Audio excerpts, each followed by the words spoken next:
Fox Sports. We are the Force. We are MC.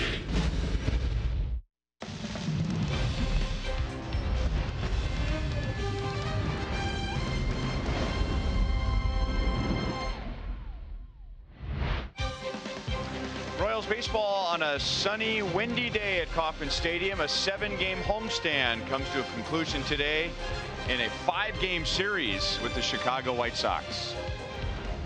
Hi, everyone. Welcome back to the ballpark with Rex Hudler. I'm Ryan Lefevre. Joe Goldberg will be coming right up. Well, the Royals offense is starting to show some signs of life. Salvador Perez is back from the disabled list. Jorge Soler is really starting to warm up. And the same could be said for Alex Gordon. Oh, man, and I'll tell you, when those hits he was getting last night, the crowd here at the K are behind him 100%, especially his skipper, Ned Yost, who said all along, one of these days, Alex is going to start cranking it up again, and now we hope he stays hot. This is the start of something good. Since his return from the DL, he's been finding the holes, he's hitting the ball hard, and he's making some things happen. Let's hope it continues. Eric Skoglund did a great job of shutting down the White Sox in the second game of the doubleheader yesterday. This afternoon, Ian Kennedy takes the mound for KC.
Beautiful day at the ballpark.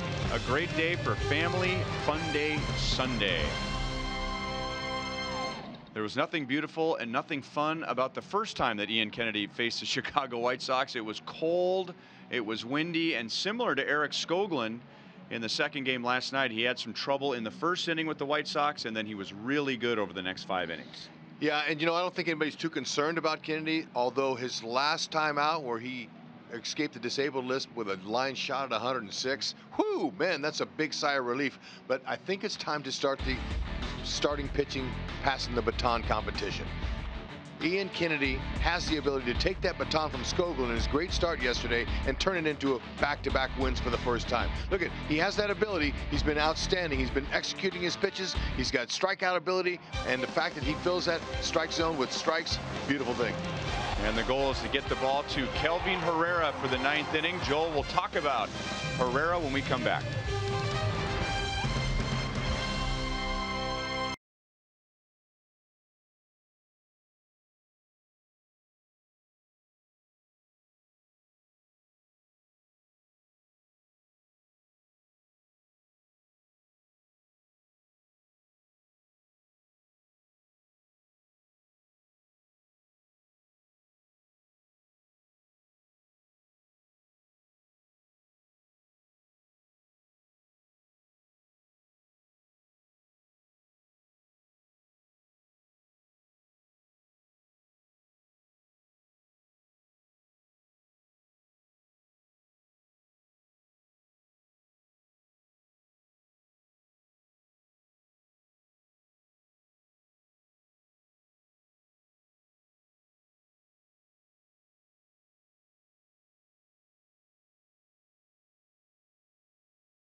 Welcome back to Kauffman Stadium. Joel Goldberg down on the field, not too far from where Kelvin Herrera took the mound last night to wrap up that victory. While the bullpen has had its struggles this year, we've talked plenty about that, been much better lately, starting maybe to figure some things out. But the bottom line, need to get the ball to Kelvin Herrera because he has been spectacular. Last year, a tough one. Career high in ERA of 4.25, but this year, so far, he has faced 34 batters, and he has allowed 5 hits, no walks, 11 strikeouts. Kelvin Herrera has been one of the best pitchers in baseball coming out of the bullpen. Last season, wasn't quite able to hold down that 9th inning role, but right now, he has been absolutely dominant. Love to get the ball to Kelvin, and then the splash to Salvi. More coming up from the K.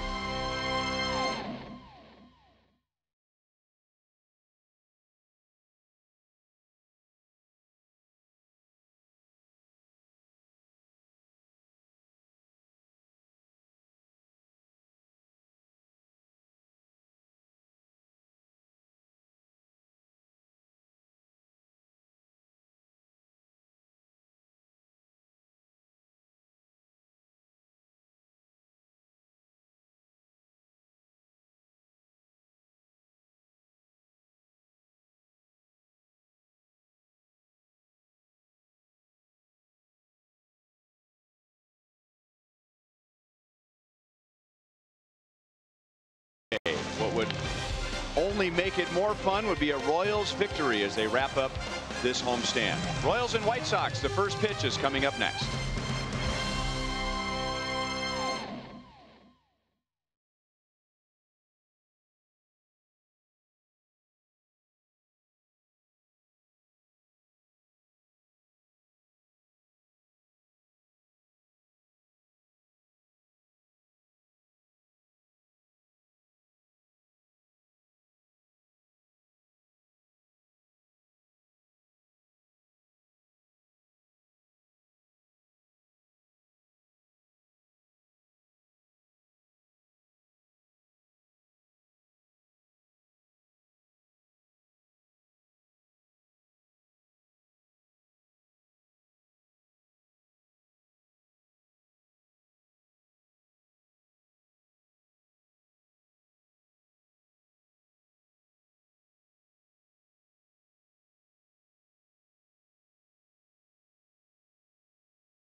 Fox Sports Kansas City is brought to you by the Missouri Lottery. Every ticket played gives back to Missouri schools.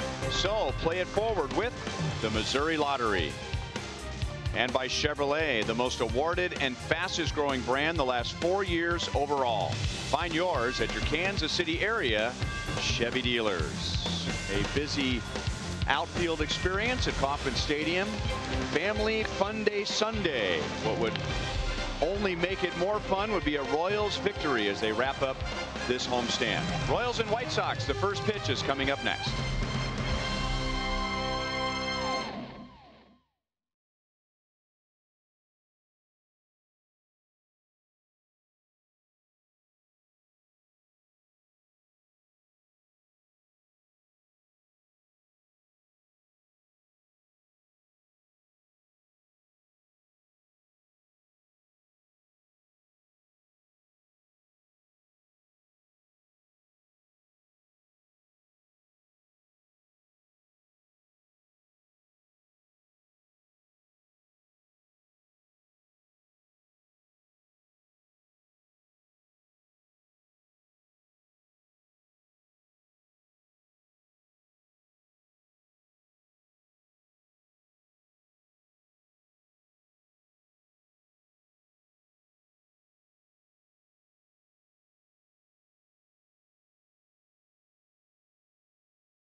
For left field, and if you know Kansas City, that means warmer weather is coming. 68 degrees right now. The high in KC will be right around 70, and then the next 3 days the highs will be close to 80, but the Royals will be in Boston and returning back on Thursday to face the Tigers.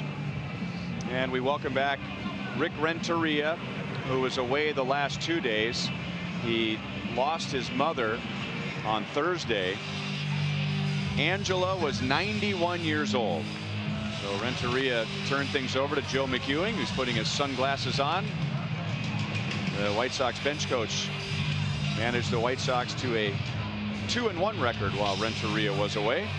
Chicago's overall record is 8-17.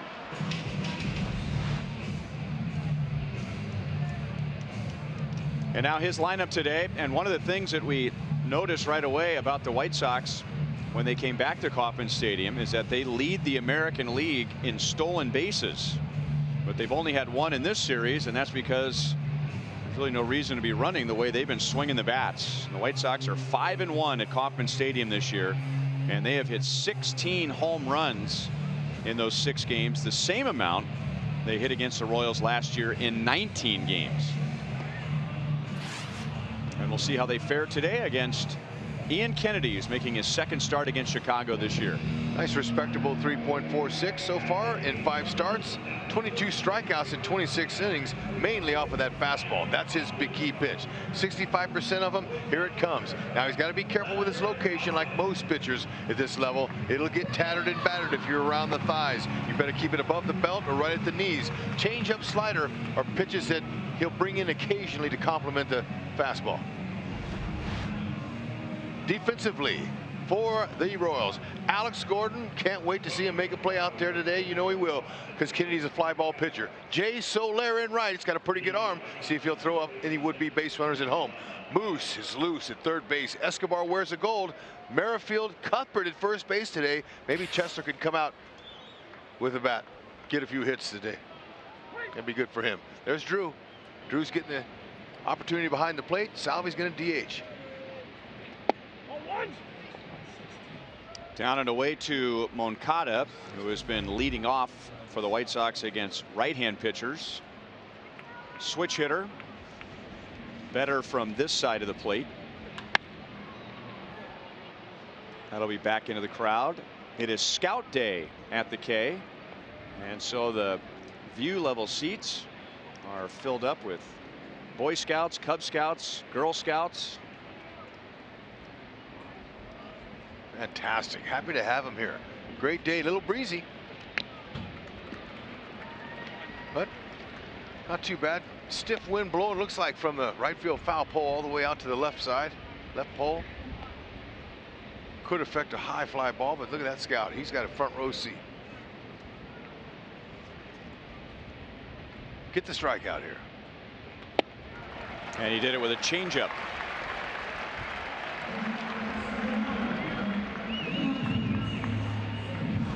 Yoan Moncada is a fantastic young talent, no doubt, but that's his 46th strikeout this season, most in baseball.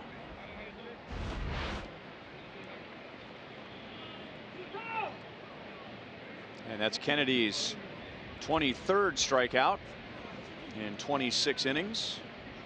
And here's Yolmer Sanchez, and a fastball is right by him. Sanchez had the big hit in the first game of the doubleheader yesterday.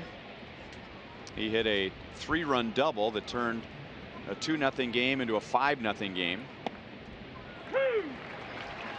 Good breaking ball, makes it no balls and 2 strikes.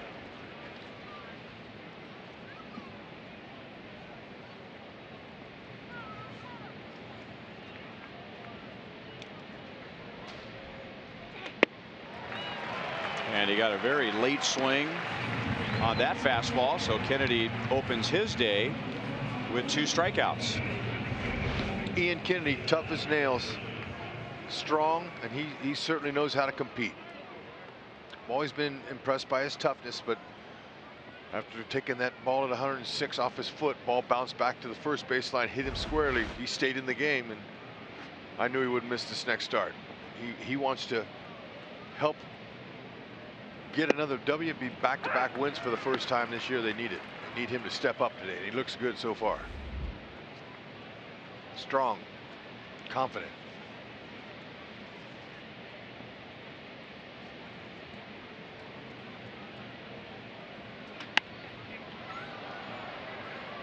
That'll be out of play.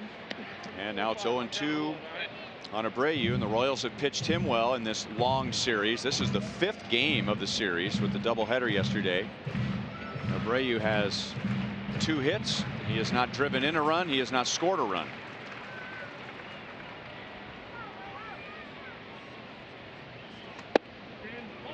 One and 2.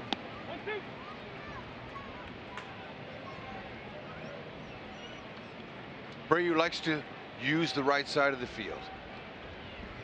Has a lot of power that way too. He will pull if it's an off-speed pitch and up. Pitched him inside again. Abreu has done well against Kennedy in the past. He's a subject of our Kubota power stats. A .429 average in 21 at-bats with 3 home runs, and Kennedy has only struck him out twice. Like how he's utilizing the inside part of the plate. And then goes away with a slider.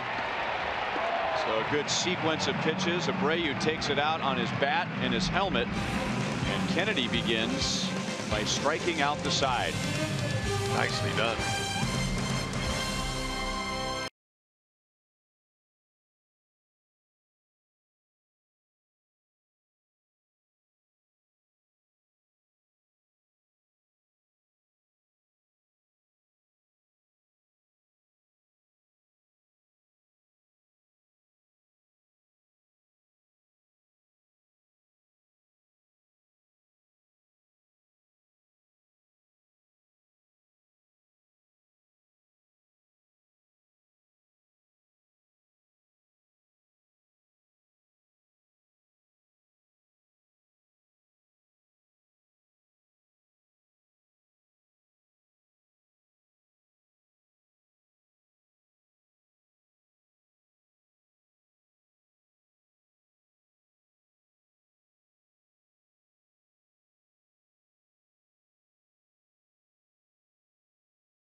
Sanchez and Abreu. And now here's the Royals lineup against left-hander Hector Santiago. Lucas Duda is not in the lineup today. Cheslor Cuthbert will play at first base. I'd mentioned Salvador Perez is the designated hitter. And Whit Merrifield will lead off again.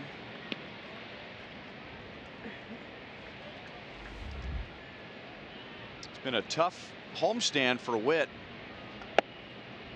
He is just 3 out of 20, which drops his overall batting average down to 242.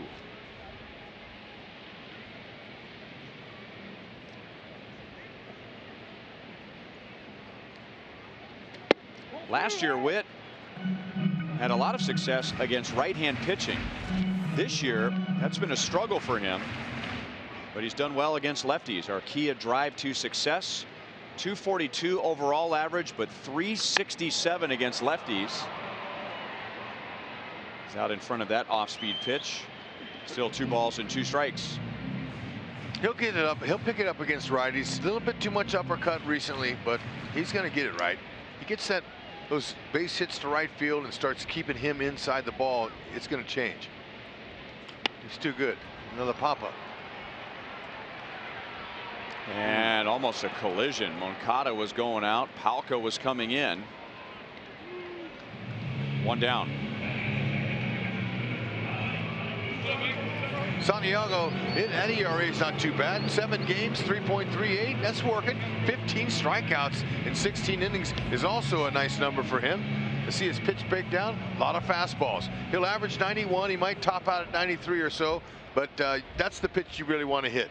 Changeup, fastball combination. He might throw a cutter occasionally, but look, this is an opportunity for him to show that Donnie Cooper and Renteria that he's in this rotation to stay. Little cutter.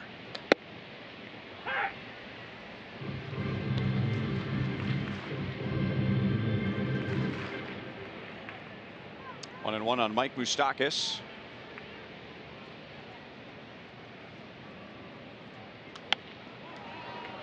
Good pitch by Santiago in on Moustakas. Interesting, Santiago struggles against lefties.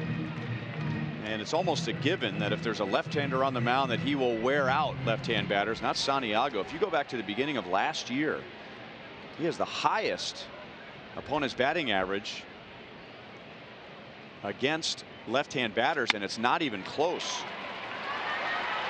Tough play, safe at first base, but Sanchez ran a mile and on the move made a great throw to Abreu and almost got Mike Moustakas. Another infield hit for Moose, and he beat it by a half a step. Check it out. Squibber, he'll take it. Although he was going that way all the way. Sanchez, he's really a strong-armed and quick-footed third baseman. He can play. Nice try. That was a really difficult. Watch Moose. Just beat it. A little forward lean there by the Moose. Feeling so much better with healthy knees. Everything's feeling good.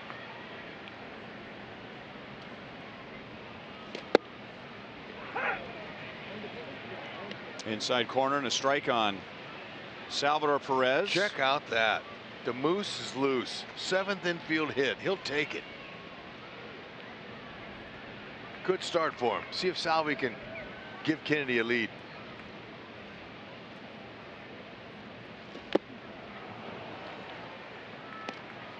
Oh, and 2.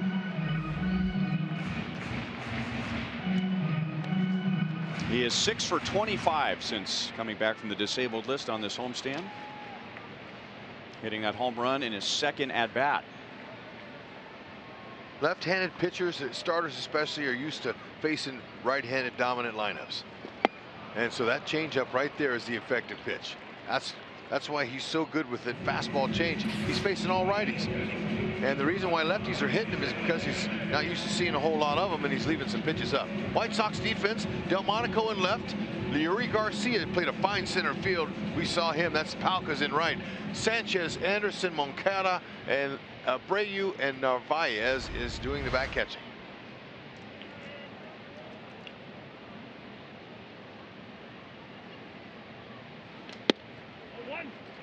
Change up fades outside to Jorge Soler. He's been on base 10 times in this series. He's got his overall on base percentage up to .433.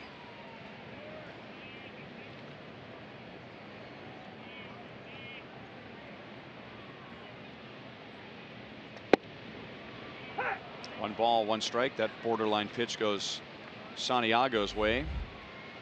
Our Toyota League leaders. Soler has walked in 9 straight games. The last Royal to do that was Mike Sweeney 18 years ago. It's also the longest active streak in the major leagues. 1-2.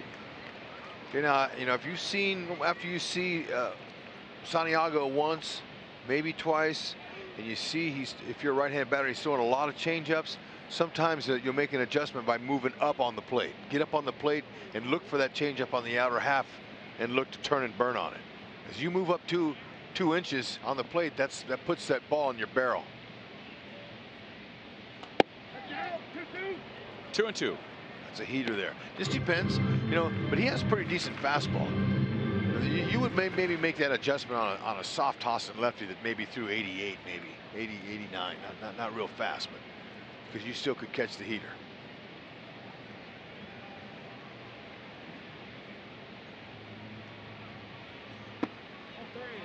Another 3-2 count on Soler. Seeing pitches. One way to speed up the games would be just to put the count 3-2 and Soler steps into the batter's box. You know what? He wouldn't mind that. That would save at least 5 pitches. Typically, he might throw him pitching backwards here. Let's see if he throws a changeup or he gives him a heater. Moustakas runs and a fastball strikes him out. So Kennedy struck out 3. Santiago strikes out 2 in the first inning.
And Kennedy struck out 3 in the first inning. 1 with a changeup, 1 with a fastball, and 1 with a slider. Don't you just love the nice little outline strike zone box right there you see, and the tracers that show you, and the miles per hour is attached? That really does help the viewer. I've had a lot of my friends that watch the game say that's really a nice thing that we don't have to wonder and look in the small box to see what the velocity was, because it shows you. Technology is a beautiful thing. Great spot. 0-2 on Nicky Delmonico, who's hitting .242 with 1 home run, and he's the White Sox cleanup hitter.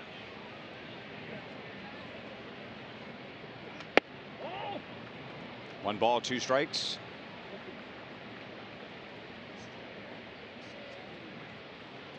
Delmonico, Davidson, Palka. Left, right, left coming up.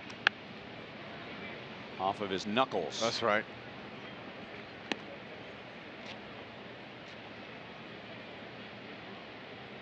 There are some times when you swing at a pitch, you can't believe you swung at it, and you'll look at your bat and you'll see the mark of the ball an inch off of your hands, and it could break your knuckles. Amazing. You get fooled on certain pitch. You're overcommitted. That's what happens. You're guessing all the way. When you just swing, break your knuckles when it's an inch away from you. Yeah, it could. I mean, if it hits you in the knuckles. But I was just saying, when you swing, you're already committed to swinging. You're swinging a pitch that far inside. You're looking for trouble.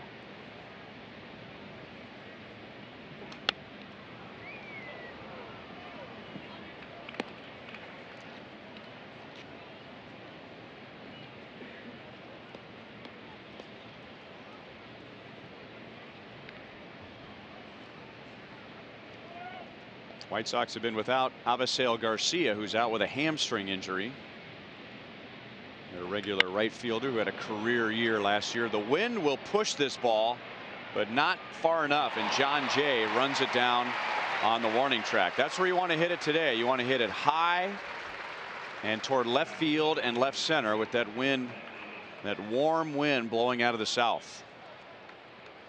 So 1 down. Let's go to Joel.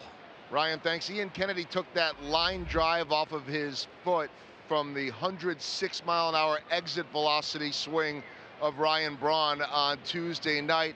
However, head trainer Nick Kenny said that he was never concerned at all about Ian making his next start. They went through all the treatments, the contrast, the topicals, compressions, nothing unusual. Had him in a walking boot for 3 days just to prevent him bearing any extra weight. But when he wasn't in that walking boot, there was a good chance that he was in his cleats. He took his regular bullpen session.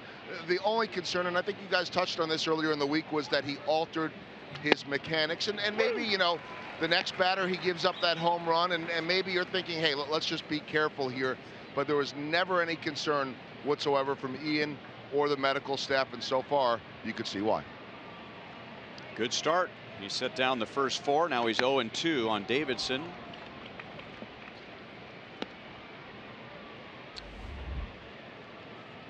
He has hit 9 home runs. 7 of those have been here at Kauffman Stadium.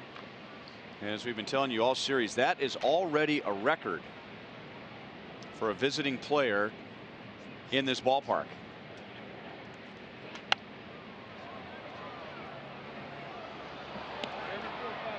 Davidson actually started to break out last year. He's a top former prospect from the Diamondbacks organization, their first-round pick in 09. But he had 26 home runs last season. The problem was putting the ball in play when he wasn't hitting a home run. He struck out 165 times and only walked 19 times. There he is, as we're closing in on the month of April, the end of April, right up there with Didi Gregorius and Mike Trout, and that's up into the wind, but again, not quite enough. And Alex has a few steps in front of the wall. 2 down. Could tell he beat him. Yeah, Kennedy beat him just a tad in. He barrels that. There's not a ballpark that could hold that. We've seen him already. But the importance of pitching inside is really good, especially to a team that's hitting like the White Sox are. And Kennedy's been doing that, especially against Abreu. Like how he was able to back him off and then finish him off with something soft away. That's typically a pattern that will get in the mind of a hitter. Hard in, soft away. You hear us say that. That's a tester there in the sun. Look at Alex. He's really looking to the side of that. Oh man, good try. And Palka will end up at third base. Palka's going good. He'll get a three bagger out of that. Tough. You could see Alex on contact. I mean, look, see where his shadow is. That'll tell you exactly where the sun is. It's right over him. He had it. We've seen him. That's the first ball I've ever seen him miss. He had it though. Look, it hit in the dead spot of his glove. Hit right in the palm of his glove. And he's trying to look the other way. That's what he's trying to do to prevent what just happened there. But there's 2 outs. Even though he didn't make the catch, just watching him, he did everything right. And a lot of times when an outfielder loses the ball in the sun, they're caught off guard. It happens late. But Alex, as soon as that ball was hit, he was already positioning his body. He knows where he's playing. He knows the time of day. He knows where the sun is. So he was making the adjustment immediately. You can see the sun reflecting off of his sunglasses. That'll tell you exactly where the sun was, right in his eyes. Yeah, and he couldn't center it in his pocket of his glove. Happens. And now left center field, and Alex slides and makes the catch. So Anderson is out, and the White Sox are not able to make anything of the sun-lost triple. Nice recovery. You know what? I'm saying that ball's not getting by me.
Nice work to get that sun angle out there.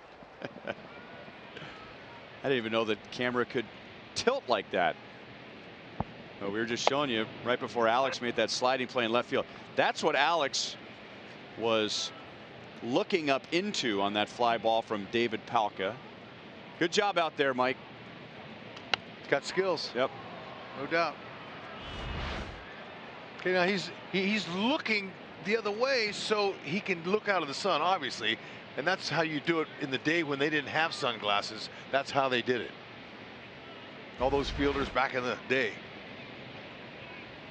1990 is when sunglasses started coming out, the kind that you could put on your face, like Oakley. But now they've always had the conventional flip down. Probably that started about in the 60s, maybe. But the ones that it cuts the glare down now that they wear, those came out in the 90s. I remember. I got a pair of them. They first started passing them out. Made a big difference too.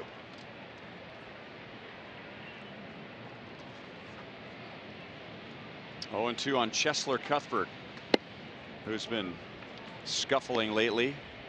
He is 0 for his last 13. Got off to a good start. He had an RBI in his first 2 games of the year. And now he's gone without an RBI in 18 consecutive games. Garcia makes a play in center field, 1 down. And now John Jay, who's been dealing with the sun. If the Royals hit a triple in today's game, the Kansas City Honda dealers will make a $1,000 donation to the KC Urban Youth Academy.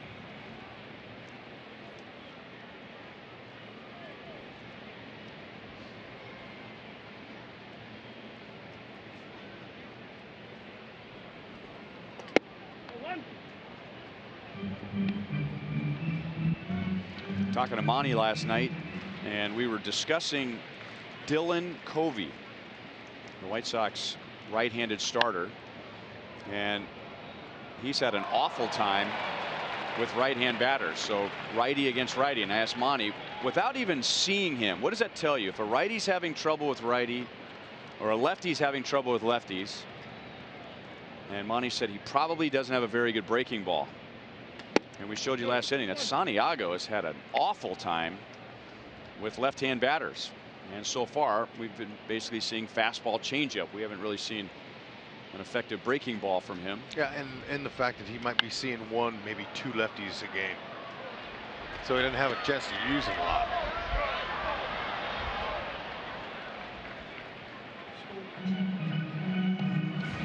You know, I'm still thinking about the sunny day today, and we're looking at all the White Sox. There's not any White Sox out there that have the old conventional flip down glasses. I wonder if we can get Holtzy to look up, when did the flip down sunglasses come in? Because I know that, you know, in the 30s, 40s, they didn't have those. Maybe in the 50s or 60s, when those things actually started. And they're really good, but it doesn't take the glare away. Only when the ball would go up, you would go up and you would put your finger and flip them down, and that was instant relief. Nowadays they just have the regular glasses that they use and cuts the glare down, but really doesn't take away the sun like those flip downs. They were like welder's goggles almost. That's why you couldn't have them flip down, because you wouldn't be able to see the ball off the bat. Right. They were really would protect that light, that sunlight. So these sunglasses are kind of the happy medium where they help you with the sun, but then if you're going to leave them on all the time, you know, you have to be able to see the ball off the bat, or some guys hit with them. John Jay really worked that walk. That is Santiago's first. And now 1 on 1 out for Alex, who does not wear the sunglasses when he comes to the plate. And they've changed the scoring on the ball that went off of his glove from a triple to an error.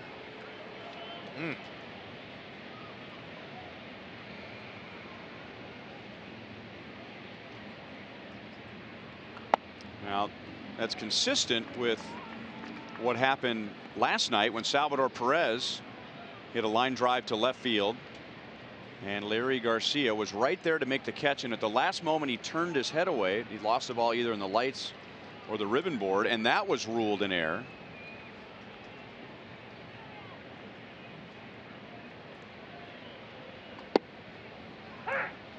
So if you're like me, your first thought is, well, how do you catch something that you can't see?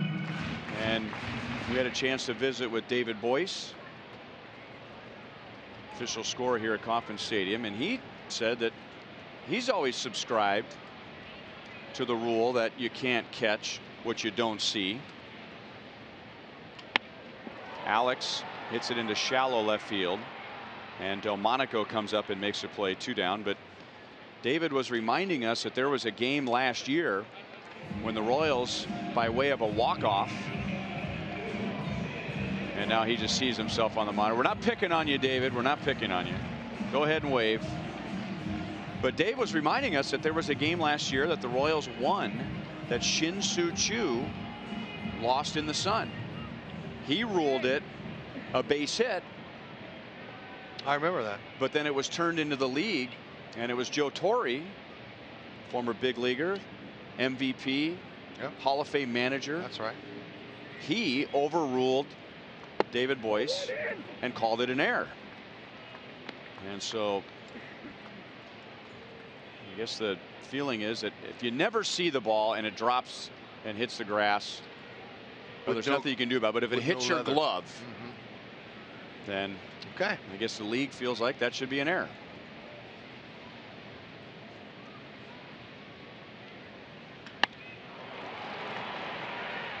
hit right to Palka in right field, who gives it away as a souvenir. No score at the end of 2.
Out on the Pepsi porch, and you can too with the Royals Memories program.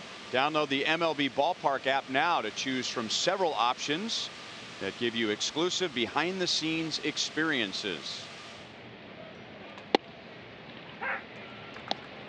How about an opportunity to take your photo on the field dressed in your Sunday best? May 6th, we're going to salute the Negro Leagues. Maybe if you're lucky, you can have a picture with Bob Kendrick. There's a nice play by Cuthbert. And Larry Garcia wanted to deck him. Come on, man. You just took an extra base hit away from me. Believe that. That would have been leadoff double. Cuthbert, we know he plays an awesome third base. He's quick. Look at him. Same thing. First base, third base, all a reaction position. That's 7 out of 8 first pitch strikes by Kennedy. Taking a page from Skoglund. And last night, Skoglund was 16 of 23 first pitch strikes. And believe me, when a pitcher gets ahead, he dictates the rest of the count on his terms. And that's where the importance of it. There's another one.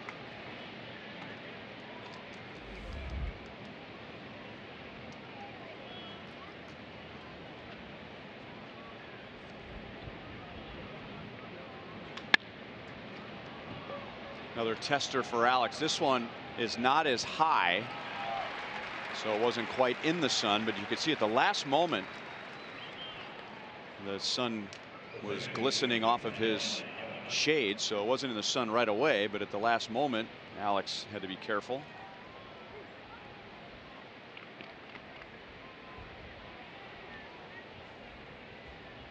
I went next door in between innings and asked Denny what he thought about that, and he thought in some circumstances it can't be an error. He didn't think that was an error on Alex. I gave him your explanation. Joe Torre explanation was overturned last year. All that, he said, I don't care. I don't think that was an error. No. That's Denny Matthews. Well, especially, you know, Joe Torre or any former player who's ruling on that. I mean, they know that helpless feeling when you can't see the ball in the sun. Yes, they do. It's a bad looking play.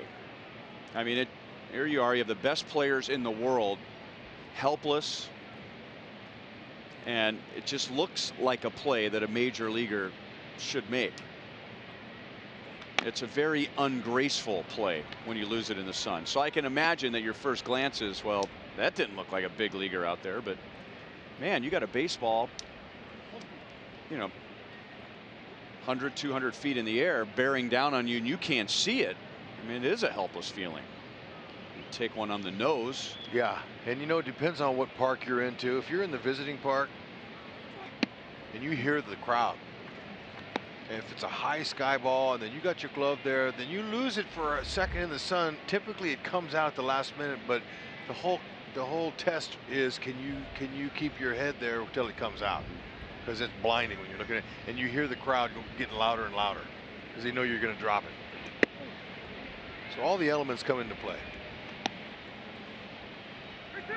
There are some thin, hazy clouds in the area, and that will help. That'll help filter the sunlight. Line to right field, and Soler at the last moment tried to come up and get it, and he's lucky that he blocked it and kept it in front of him. And the White Sox have their first hit, a 2-out single for Moncada. Top spin liner. Only way he catches that is if he breaks in on contact, and lots of times it takes you a second or two, a split second, just to read the break on the ball, the spin on it. So, but he did a good job of keeping it in front, like you said.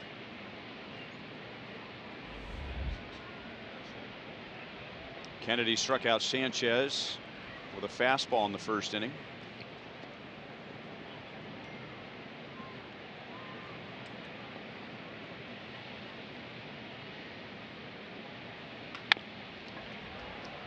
Witt flips to Escobar, and that's the inning. Kennedy has allowed 1 hit in his first 3 innings.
Of Troop 1564 in the Mormon Trail District, and use his project to raise awareness about service dogs in Johnson County, focusing on first responders, merchants, and the community at large. Gabriel designed and distributed reference cards, information cards, service dog access guides, and reflective decals. With his service dog, they provided multiple trainings to more than 120 firefighters, EMS, and police. And he's sitting in the Buck O'Neil Legacy seat at today's game on Scout Day. Congratulations, Gabriel. You're in an unbelievable seat because of what you do for others. That's the importance. Thank you.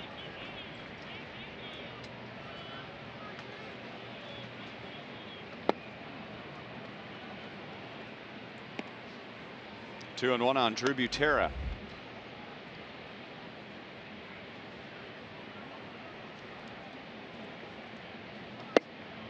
Two and two.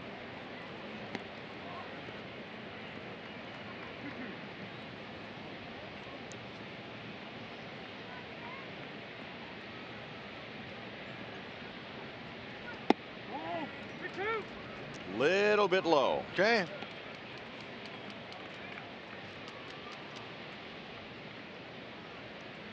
Seeing some pitches is Butera here. Take your base. A leadoff walk. Nicely done. Hey, Royals fans, if you can't catch a game on TV, you can stream games live on your mobile device. Download the Fox Sports Go app. Log in and stream the Royals. It's presented by T-Mobile. Nice idea. That's bad for your eyes, though, young lady. Watch out. Did you ever hear that? Your grandpa or somebody say, if you cross your eyes, they'll stay that way. Be careful. Did you hear that one? Lies my grandfather told me.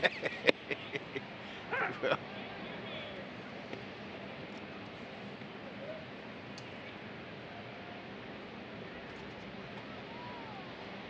All right. Merrifield popped out to second in the first inning. Whitley's got that third baseman in on him.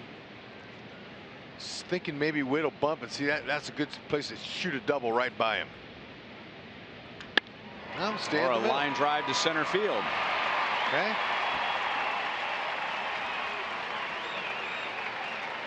Two on and nobody out. That's where he wants to stay. Middle thinking. Middle pitch. Hit it right back where it came from. That's going to help him get going there.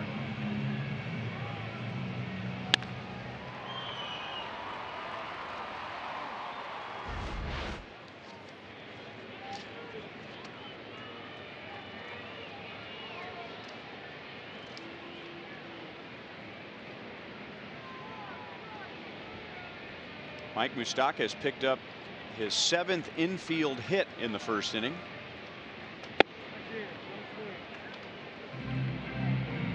Which is what you'd expect from a #2 hitter, some infield hits. But he's just batting there for a 4th game. Been hitting 3rd most of the year for the Royals. Yeah. They're showing him a little respect. Playing slight pull at short, but it's short and 3rd on the left side. Plenty of holes. Moose is looking to turn and burn.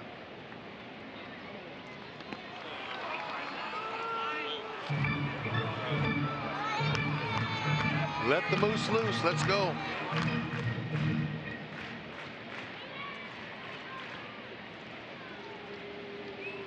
Does lead the team with 19 ribbies. Let's see what happens here now. The Royals last night were 3 for 14 with runners in scoring position. That's better. We've been telling you how much trouble Santiago has had with left-hand batters since the beginning of last year. But don't tell Mike Moustakas that, because his infield hit in the first inning makes him 2 out of 18 against Santiago, and he's had 2 un-Moustakas swings in this at-bat. Gonna stay in on him. He didn't look too comfortable coming way in on him.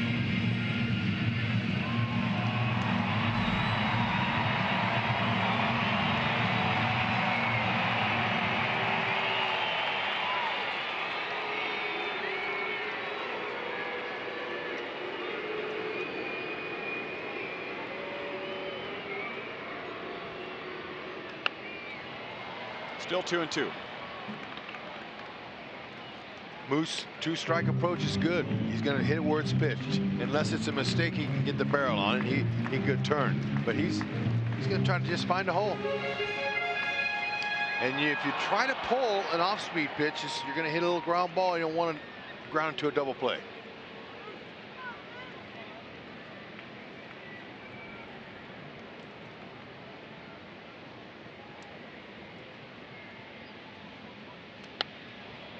Better swing there.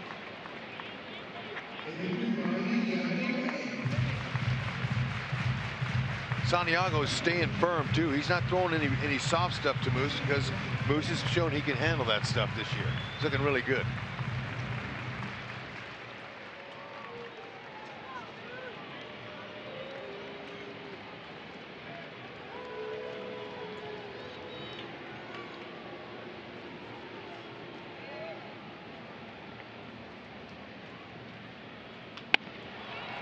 On the ground to Moncada.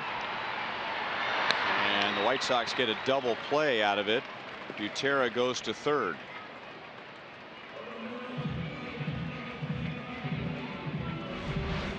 This is the second time he's rolled into a double play this year, and he didn't want to do that. Happens.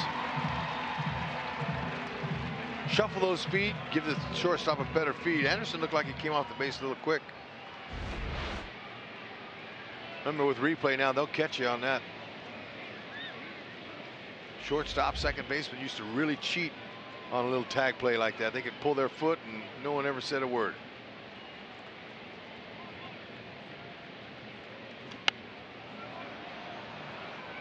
Oh, 1-1 on Salvi. Santiago struck him out with a changeup in the first inning.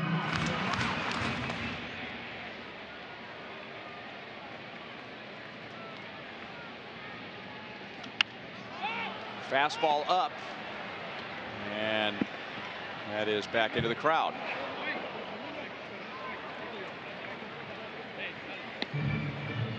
Salvi has a little chat with Santiago about that last pitch. It's amazing how they talk nowadays. They communicate with each other. Never used to have a lot of verbal talk with the pitcher.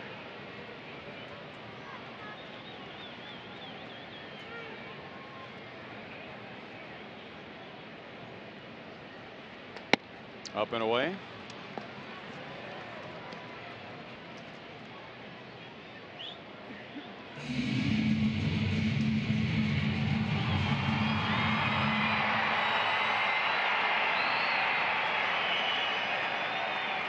Now Narvaez with Garcia repositioning himself in center field. Wanted Santiago to back off the rubber and go through the signs again. In and fouled away by Salvi. And Santiago's, at least in this sequence with Salvi, is really putting the ball right where Narvaez is setting up the target. Yeah, up, down, in, out. I've noticed that, and also he's adding and subtracting off his fastball,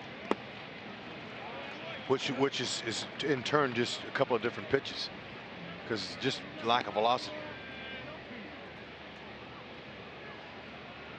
The Royals saw Santiago 3 times last year when he was pitching for Minnesota, and this is his 13th career start against the Royals.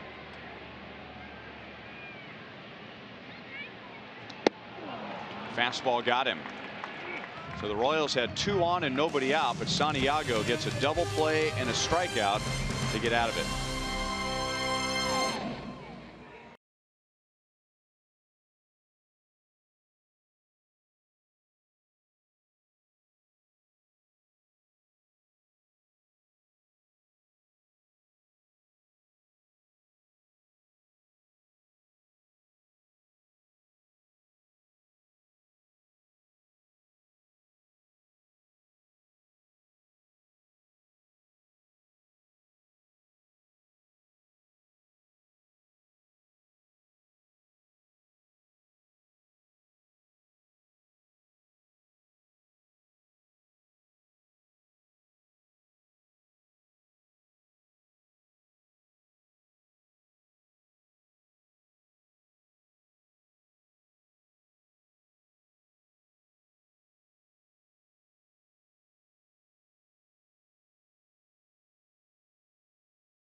Is coming to St. Louis. See past champions Tiger Woods, Phil Mickelson, Rory McIlroy, and the strongest field in golf. Limited tickets are available. Visit PGAchampionship.com for full info. How about that symphony music in the background? Soothing. Golf music. Okay.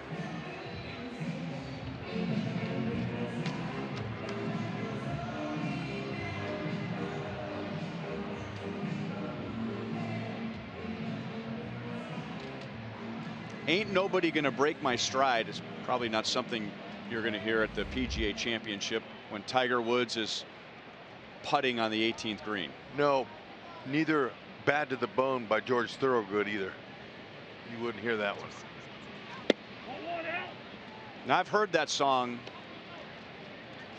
many, many, many times over my lifetime, but Holtze needed to tell me that Matthew Wilder sings that song. Right. Name another song performed by Matthew Wilder. I didn't know that, but the song's popular. He did good though. You know, if you remember, you know how many times I tell you, if you do one good thing in a big league baseball game, right? One good thing, you've had a good game. That's how hard the game is. He had one good song. Yep. Maybe more, but he had a good career. Is Matthew Wilder still with us?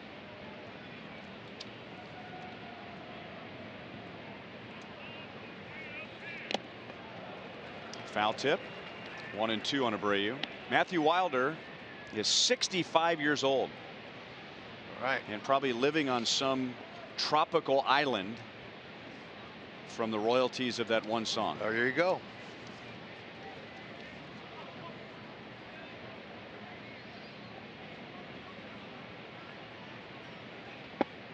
Two and two on Abreu. Kennedy struck him out to end the first inning. And you think, big deal, 2 outs, nobody on first inning, but not to Abreu. He fired his bat into the dirt and whistled his helmet over the third base dugout. Yeah. Skoglund got him twice last night. You're not happy about that. I mean, he's a pro, don't get me wrong. I mean, no guy ever wants to strike out. I mean, they've all got pride, but I mean, that was like a end the game with the bases loaded. I mean,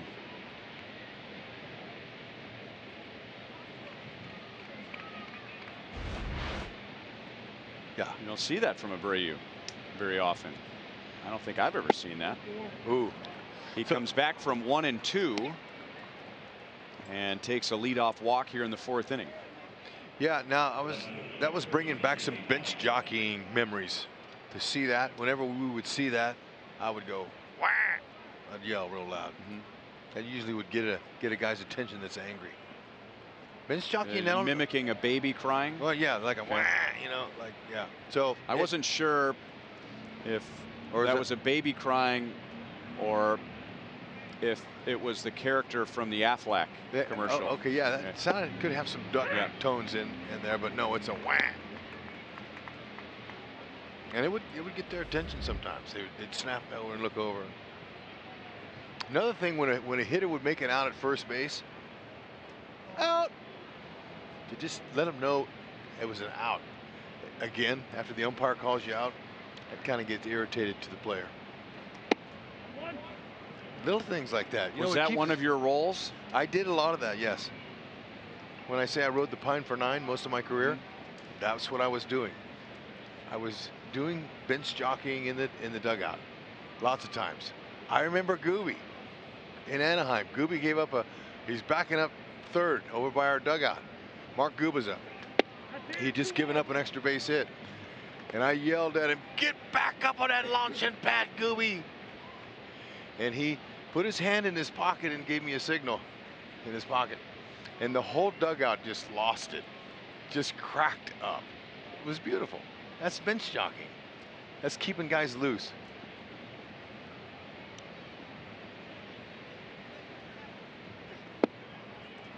Two balls, 2 strikes.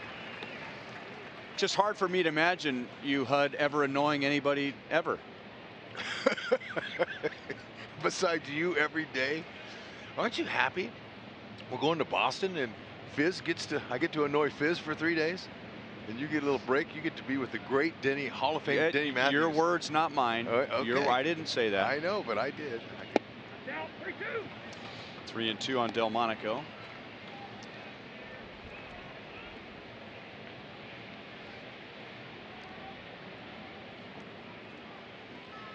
Fly ball pitcher is Kennedy, though. He'd like a ground ball double play here. Abreu's not going anywhere. He won't be going on the pitch. There's nobody out. Hey, he took off. Tester. Oh, good try. Perfectly located. Ouch. There were 3 Royals standing around third base. And Escobar ended up coming up with that throw, but Gordon was deep in left with the wind blowing out toward left, and with the overshift, I mean, that was like a perfect sand wedge shot for a golfer. Well, that was a great effort by Moustakas, but that's why when you see shifts like that, overshifts, the shortstop usually is the one they leave over there on that side, because typically the shortstop is a little bit faster. And that's a good example there why they do that. Delmonico's signaling his dugout saying, yeah, I hit that one hard. Well, I didn't think that Abreu would be going with nobody out, because if he swings and misses, there's a great opportunity for a double play. Well, the element of surprise. Yeah. I wouldn't be surprised if the Royals were thinking the same thing. You know, Abreu wouldn't take off there. Delmonico, before that bloop double, had been just 3 for his last 21. So that'd make him a strikeout candidate, which would make it a strikeout throwout situation. Right. But it paid off for the White Sox, and now second and third, nobody out. And Ian just reaches back and throws one right by Davidson. Davidson flied to the warning track in left field in the second inning. So we just saw a play that was unpredictable and not by the book. That was against the book, but it worked. Now they're threatening.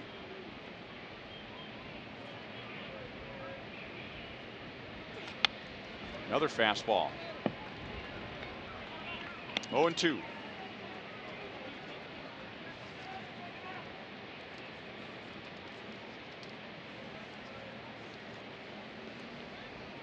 Ian, in his previous 2 starts, had some trouble. He allowed 8 runs in 8 innings, and it was the right-hand hitters who were knocking him around. Great spot with a changeup.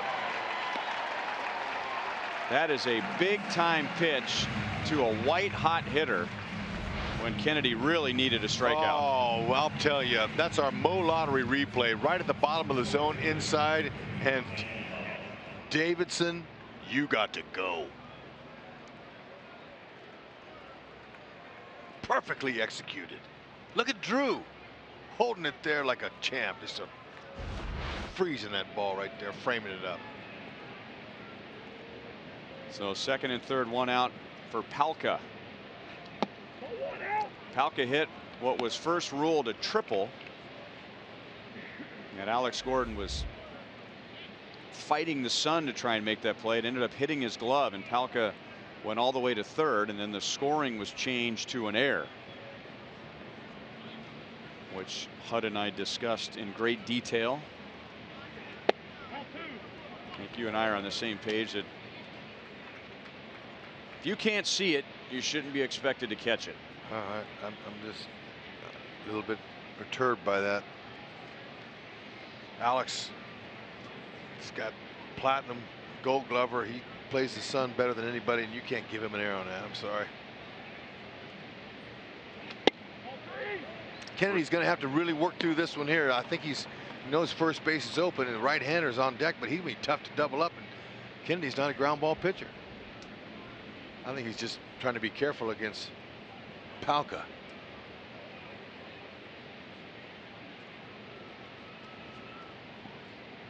Maybe he can get a pop up here. Swinging 3-0. Well, why not? He had 4 hits, his first 4 major league hits in the first game of the doubleheader yesterday, including his first big league home run, which was a 3-run home run.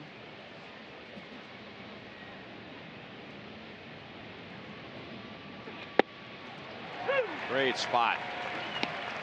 So from 3-0 to 3-2.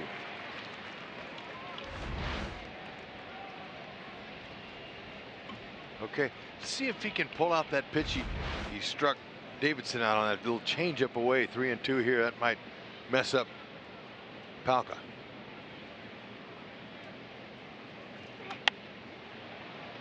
Stayed with the head. Cheddar.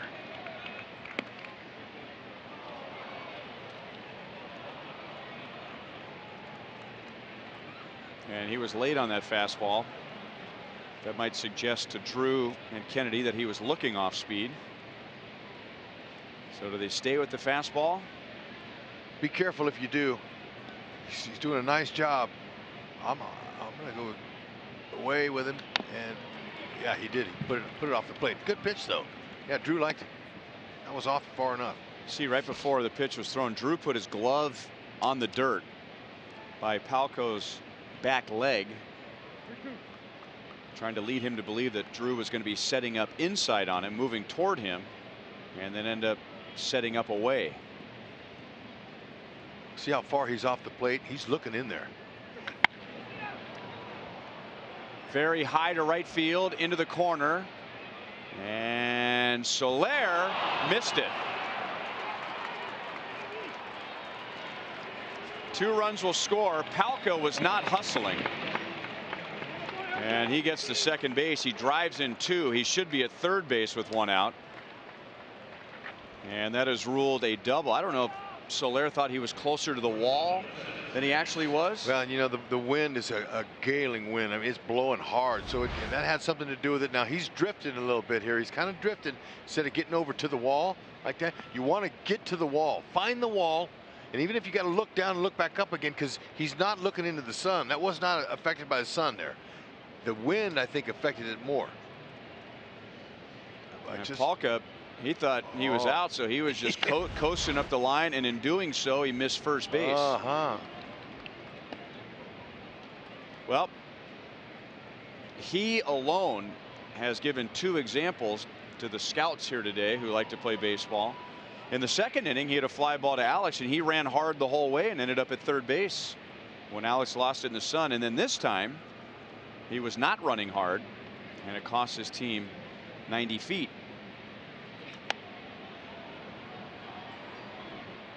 Oh, 2 on Anderson. He lost a hit on a sliding play by Alex Gordon in left field in the second inning. The elements in a day game are a lot more than a night game because you add the sun. Now the wind is always usually the second element in a day game outside of the sun, but a big element. Still 0-2 on Anderson, who got his first big league hit against Ian Kennedy 2 seasons ago. A double, and scored a run in that inning.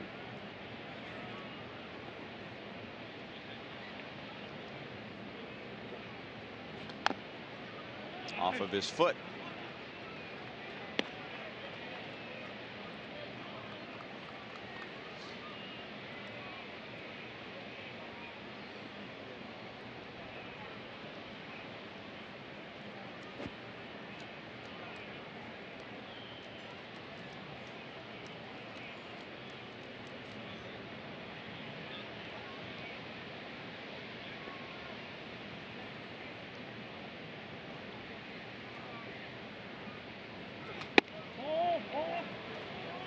One and 2.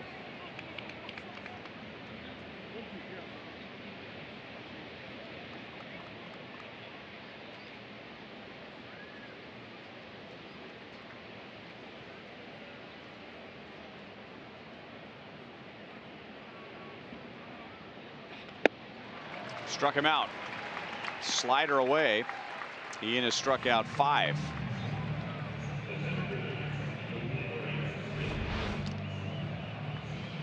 That's it. He's all around the strike zone, which is perfect. That's right where you want to be. One of the reasons Skoglund was so good last night, he was throwing quality strikes on the edge. Offense is going to come back and pick Kennedy up, I have a feeling.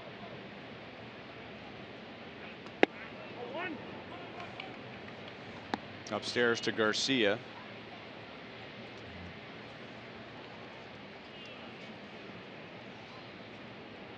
He was rolling right along in the first 3 innings, and now he's had to throw 30 pitches in this 4th. Good changeup. 1 ball, 1 strike. Well, if the offense is going to pick up Kennedy, that's not something that he has enjoyed. If you go over his last 16 starts to last year, he's had a total of 23 runs of support. Soler comes up and makes the play to end the inning. So by not catching the fly ball from Palka, that cost Kennedy another run, and Chicago leads 2-0.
We'll lead off the bottom of the 4th inning.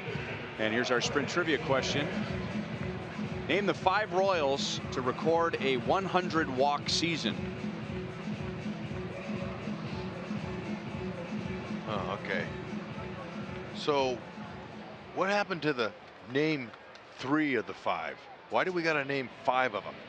I mean, I think there should be some kind of a umpire in this situation here with the questions. I knew it'd be another we're going to beat you. We're going to make it ultimately hard on you.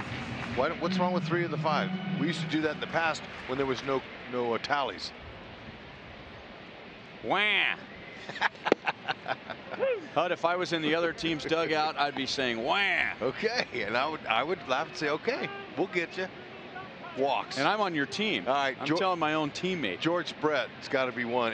Any Royals related hitting question has got to be George. Okay, that's one of them. I always go to the next guy. Usually is Sweeney or Seitzer or one of the other ones. How about one of those two? You like either one of those two? Sure. How about Seitzer?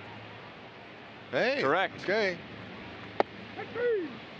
Soler takes a called 3rd strike, a 3-pitch strikeout for Santiago.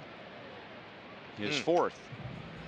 Santiago, he's really looking good. You mentioned he's hitting his spots with his fastball. He's keeping his off speed where he wants it to.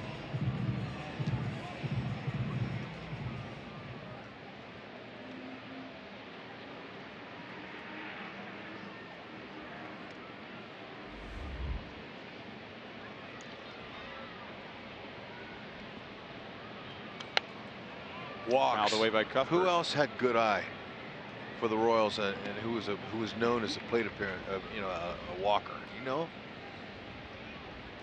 we're gonna have to try to figure this one out. We got 2, right? We got 3 more, and in 50 seasons.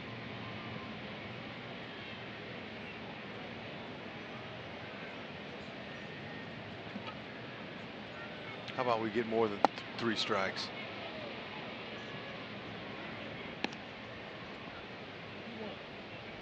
Okay, I was told we can eliminate this season.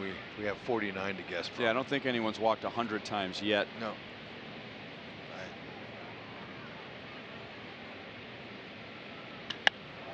Cuthbert, did he get it? He got on top of it.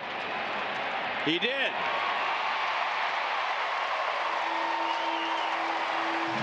Number 1 for Cheslor Cuthbert. And it's a 2-1 game.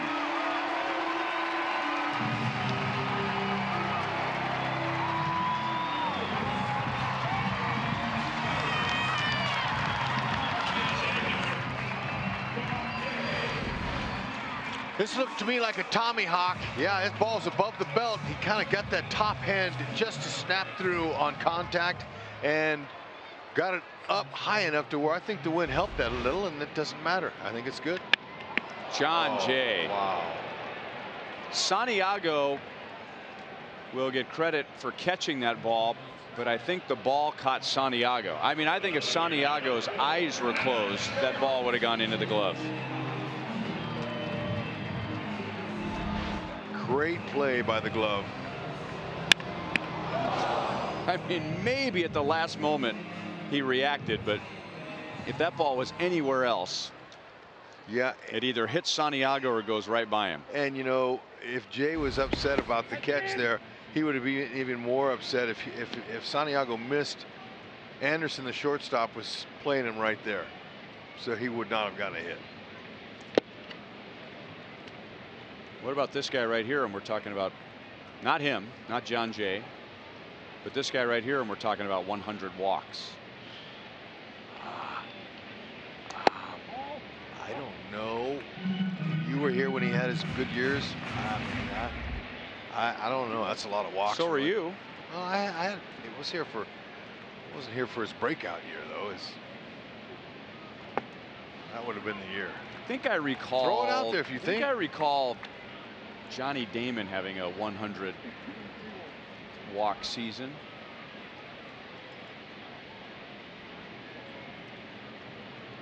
I had a talk with one of the players from the day not long ago. I was talking with Big John Mabry, and Big John was telling me how much he could walk and how good he was, that he could tell when the pitcher wanted no part of him, and he said he had some 100 season walks. Let's go with John Mabry. How about Big John? Well, there you go. You looking at the questions before we I talked to John last week, and John was telling me stories. You knew this stories. question was coming up today, or no? But I knew that he had told me a week ago a couple stories of him and how he took pride in walks. Okay. I just threw it out there. You guys are all I'm starting to feel a little dirty with our trivia questions up here. You guys are accusing me of cheating. No, I just asked you a question, which you didn't say no to, by the way. I did not see the question. Okay. Who else do we have, Hood? Who else do we have? Yeah, who do we got? You got the first three. I think we have. Who are the other two? We have.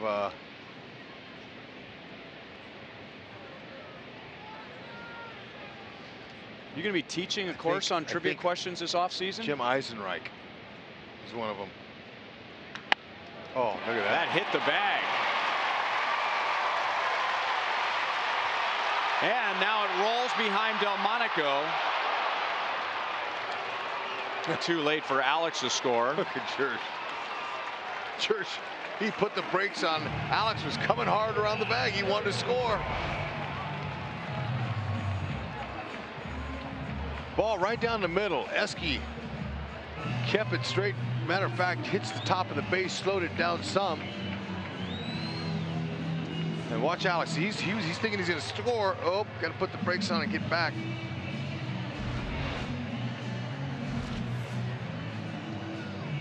Alcides Escobar taking on Hector Santiago today by AARP.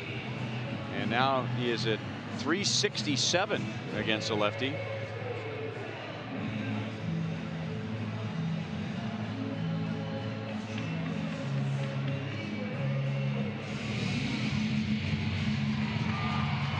So Cuthbert homers, and then with 2 outs, Gordon walks, Escobar doubles. And here's Drew Butera. He walked leading off the 3rd inning. The Royals had 2 on and nobody out in the 3rd. And then Santiago got a big double play from Mike Moustakas to get out of it. Chris Volstad warms up in the White Sox bullpen.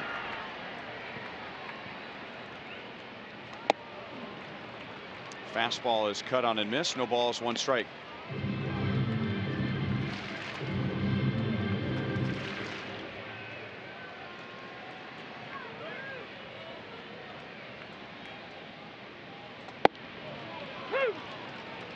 Oh, and 2.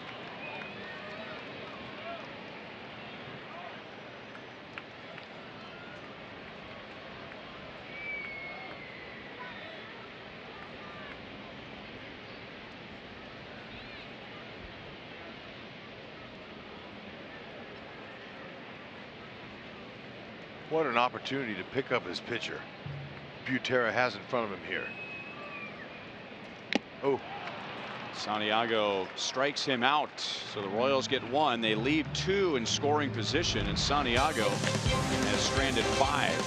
Chesler Cuthbert hits his first home run of the year to make it 2-1.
Geared up for baseball season.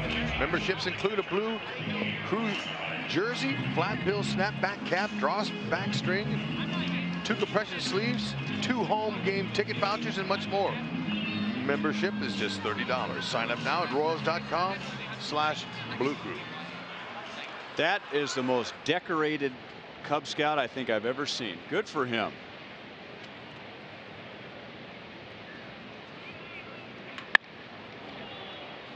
There's a base hit for Narvaez to begin the top of the 5th inning. Well, you know, I think all we want from our kids is to just try new things. And if they're going to try it, just give your best. Don't compare yourself to somebody else. Just go out there and do the best you can. And on Scout Day, look at that guy. That is committed. That's about every patch and badge and award you can get. Good for him. Outstanding. Way to go, Dad or leader. Fantastic.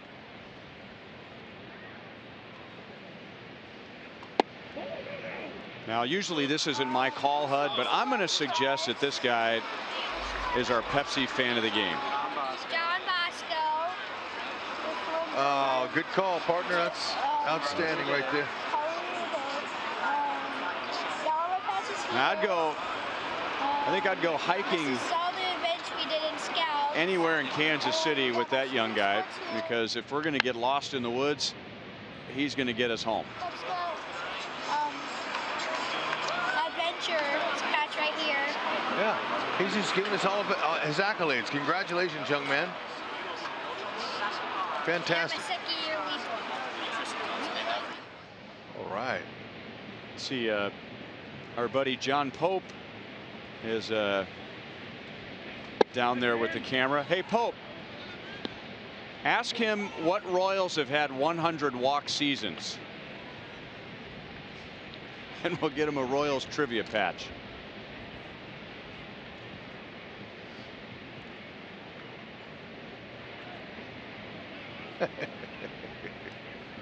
Two and one on Moncada.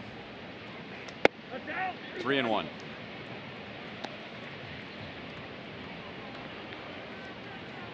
Say Daryl Porter. Say Daryl Porter. Daryl Porter. What?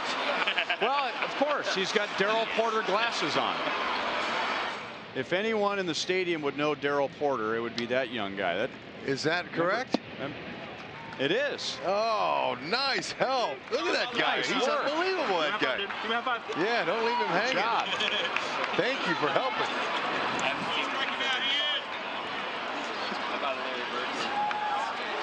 That's great. He is right below us, sitting in the Diamond Club seats. Still 3-2 on Moncada. Didn't accuse him of cheating. You accused me of cheating. I didn't accuse you of cheating. I guess the first two just were guesses, and like I always guess, and they were right. And then John told me a couple of weeks ago about how he liked to walk, and I guessed him. And now I'm cheating. I saw the question.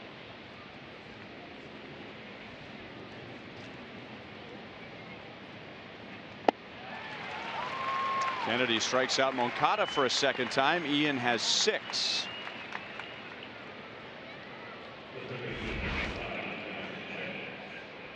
Boy, I'll tell you, that changeup's he's putting it where he wants it. Look at that. Almost looks like a split finger, but that allows him to deceive the batter with the arm speed of his fastball, but because he holds it back at the fingers like that, it changes speed maybe 10 mile an hour, 8 to 10 mile an hour different. Sometimes not as much, but just that change of speed is the whole key to keep the guy off balance. And then locate.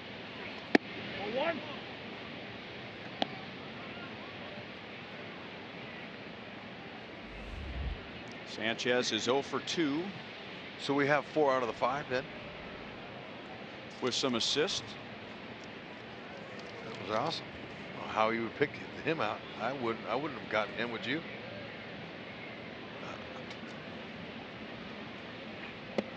I wouldn't have gotten him.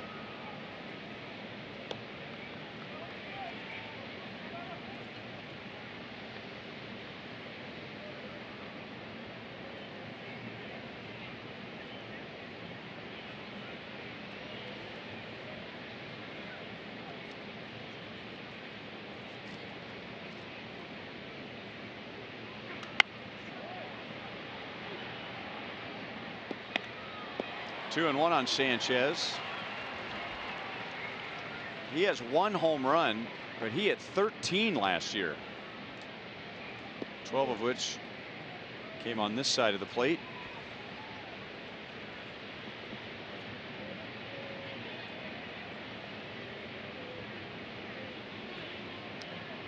Sitting over 100 points better as a left-hand batter.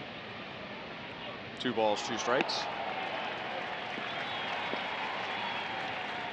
See more right-handers and a little bit easier hitting the ball coming into you. That's all I can say. And he's getting more reps on the left side of the plate. Did you have trouble hitting left-handed pitching? I never hit left. Well, we're only talking about college pitchers, but okay. Yes, early in my college career, I did. Would you step in the bucket? What was the hardest thing? Keeping your shoulder in? Laying off the pitch inside. It's the one Santiago was getting moose on earlier.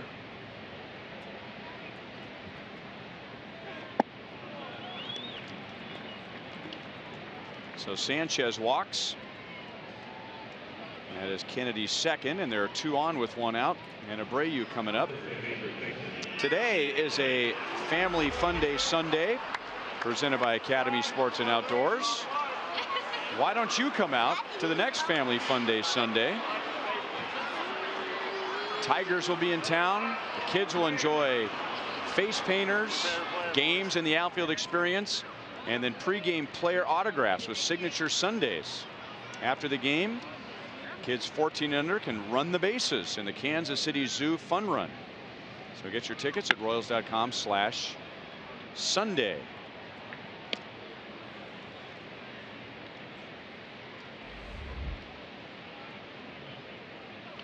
A week from today, the Tigers will be here. It's going to be kind of a whirlwind for the Royals this upcoming week. They'll have a short road trip to Boston and be back here by Thursday for a short homestand. 3-game road trip followed by a 4-game homestand. 0-2 on Abreu.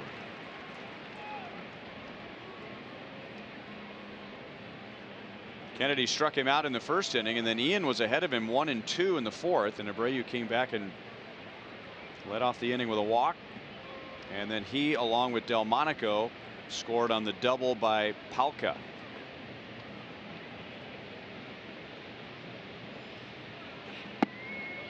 Uh-oh. A little slippage there.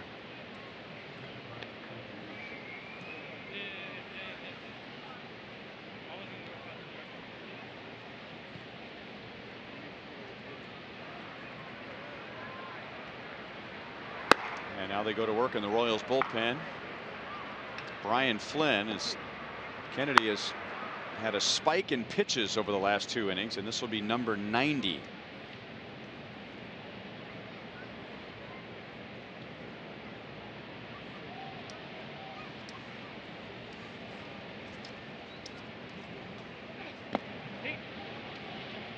Two and two.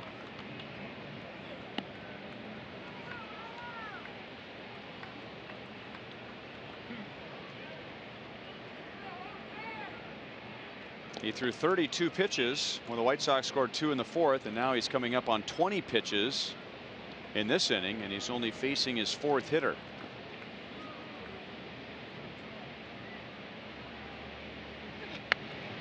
Abreu took a rip at a fastball.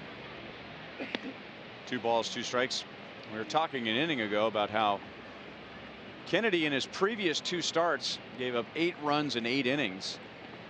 And it was the right-hand batters that were getting to him, and in particular his fastball.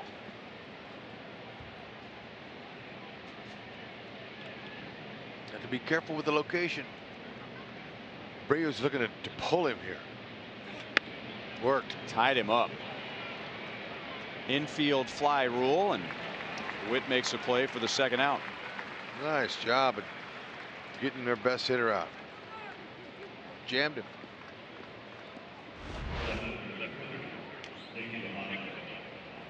Fastball looks like it had a little bit of a rise to it, but that's the appearance it gives. Kennedy has such a good spin rate on his fastball. In his first 3 starts, right-hand batters were hitting .115 against his fastball, but in the last 2, .467. The velocity was essentially the same, just not as well located. Right. And it's just a small sample size, and it underlines how good he was with his fastball in his first 3 starts. And his ERA, by the way, was 1 in those first 3 starts, and that's a good location with a fastball there, up and in to a left-hand batter.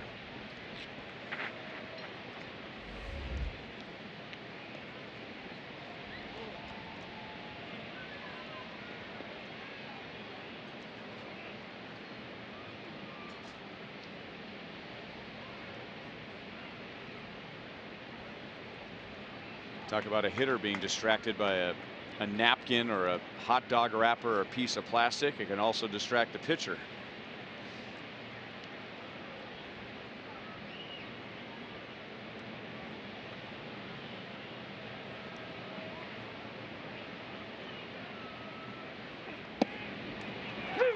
Good location again. Kennedy, even though he's down 2-1 and his pitch count is getting close to 105 innings, he has made several pitches today like this one, and just right on the border. Even though he missed his target there, Drew is set up inside, but done a good job of staying on the outer edges of the strike zone.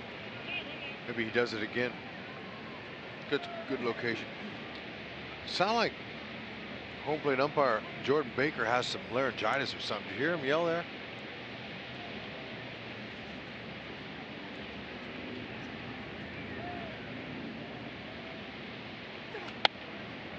Just off the outside edge and fouled away. Jordan Baker, by the way, doesn't have any trouble looking over any catcher. He's 6'7", tallest umpire in the majors. Made his debut in June of 2012.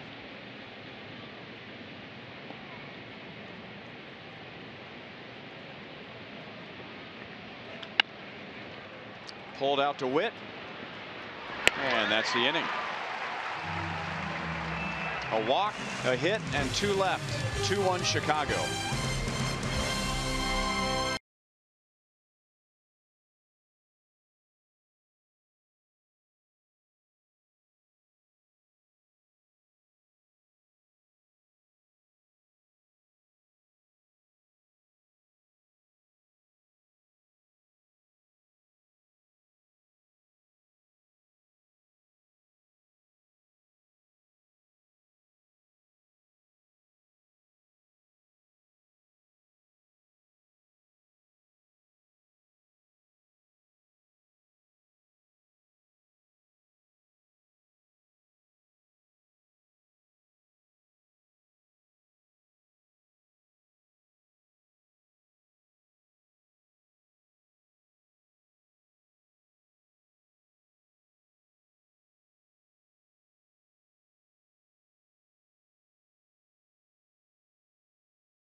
Tells Ian Kennedy that that's it.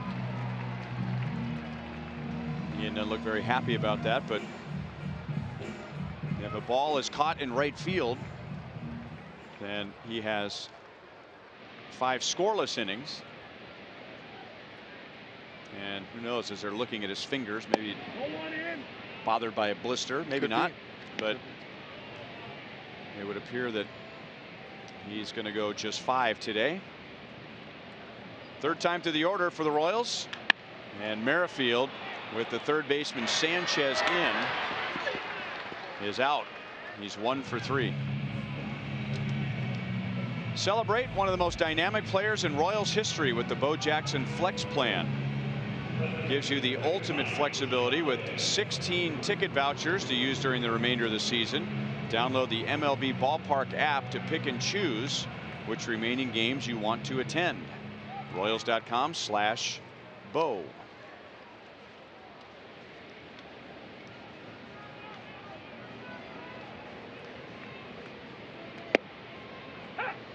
But I was talking about Mike Moustakas batting second last time he was up. 10 years ago, maybe even less than that, people be saying Mike Moustakas batting second. I mean, that was a contact type hitter. You know, someone who had a lot of speed. Is almost like a second leadoff hitter. Could manipulate the bat. Good bunter. Yep. You wouldn't think about putting someone with power in that position.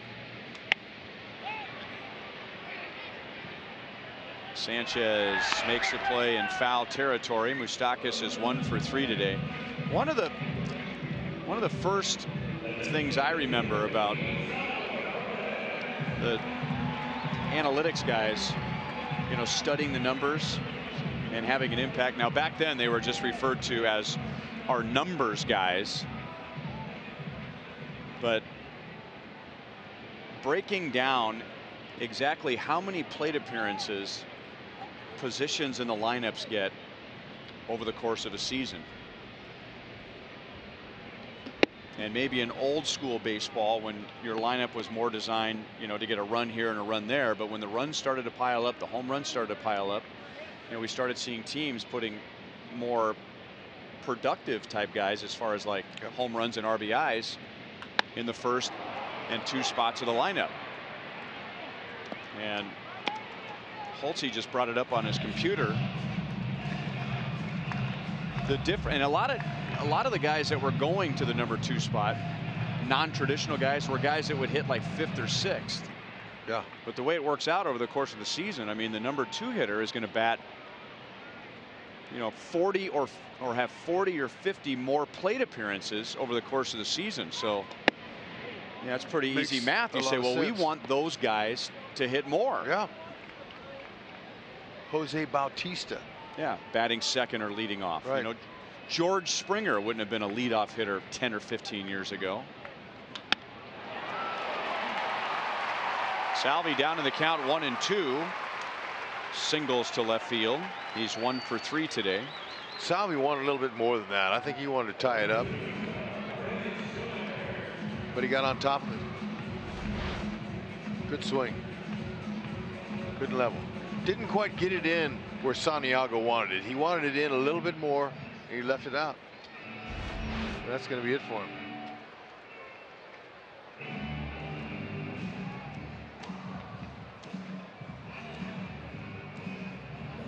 And Rick Renteria will go to the bullpen. Chris Volstad is a Chevy call to the bullpen. He'll get Jorge Soler with a runner at first and 2 down in the 5th inning.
Well, on one hand, Hector Santiago comes out 1 out away from qualifying for the win.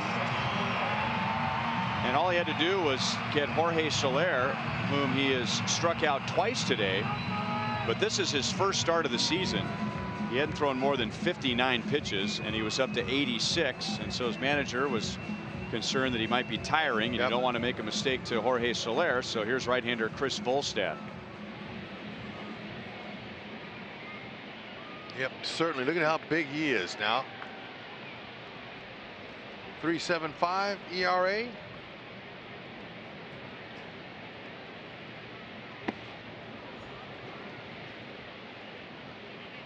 Mid-90s fastball slider.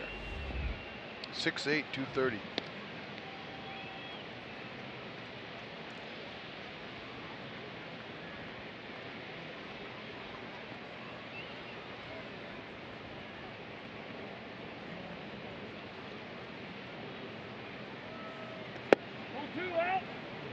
Two 2-0 on Soler.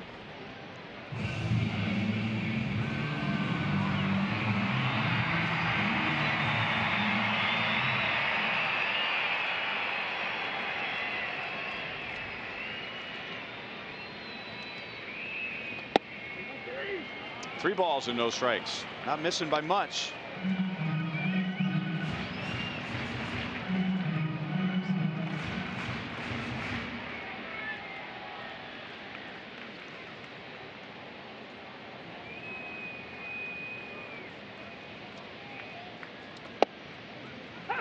Three and one. Full status pitch for the Marlins, the Cubs, the Rockies, the Pirates. This is his 2nd year with the White Sox. He also spent a little bit of time in the Royals organization, about a month, but never pitched in the Royals organization. Shallow right center field, and Palka slides, and it's off of his glove. Salvi goes first to third on a base hit for Soler.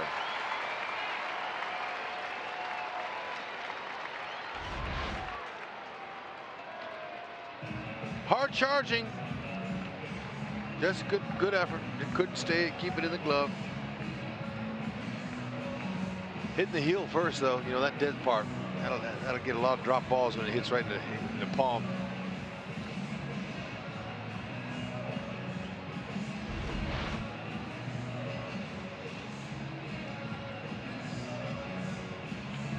So with 2 outs and nobody on, the Royals get 2 singles, and now Chesler Cuthbert, who has a big load off of his shoulders.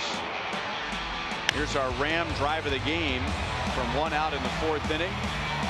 Chesler had gone 18 games without an RBI. He had gone 122 plate appearances without a home run. Took care of that. Maybe he could stay hot here. Find a way to get it done with 2 outs.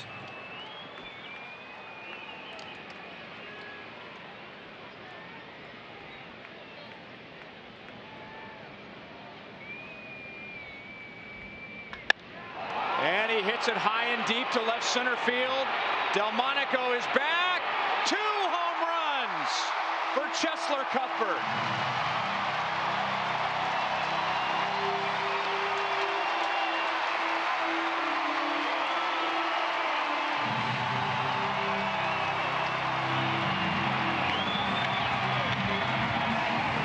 He is driven in all 4.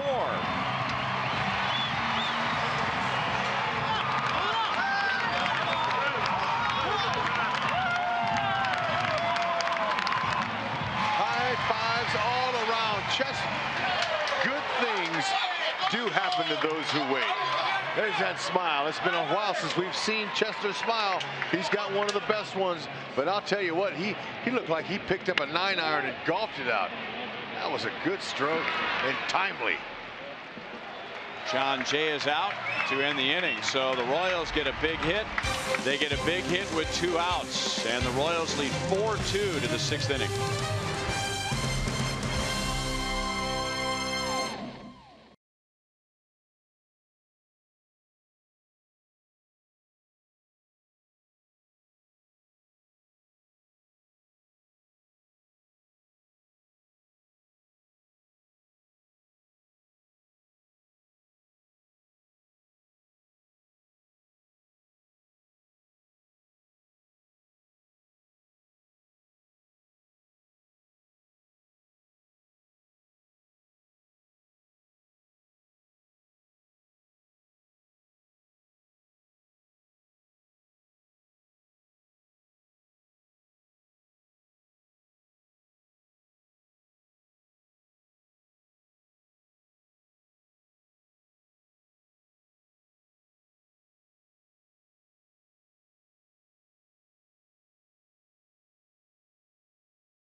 Chesler Cuthbert's second home run today, his second career multi-home run game, both against Chicago.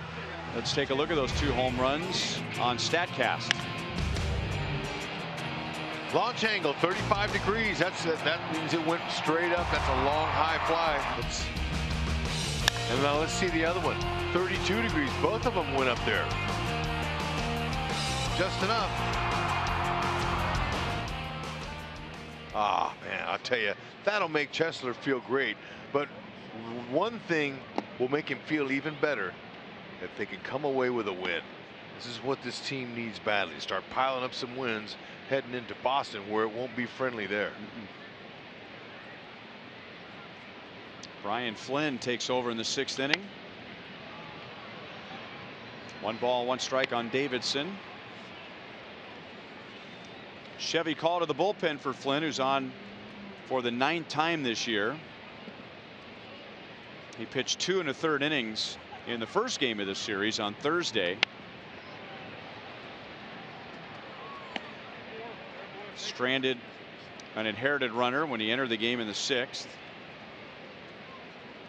Worked around a couple of hits over the next 2 innings. Ned Yost has been using him for multiple innings lately. Mainly fastball, slider. He does have a change, and he'll take a little off his breaking ball, make it look like a curve, but he's mainly hard, low 90s.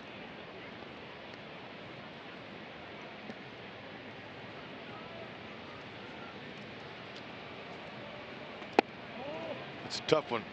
It's 6'7". It's kind of like a Skoglund breaking ball. Back leg to righties, downward angle, makes it more difficult to square up.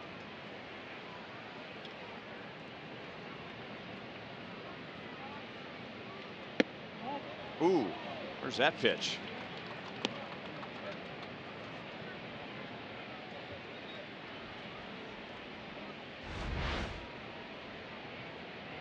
Maddie's in.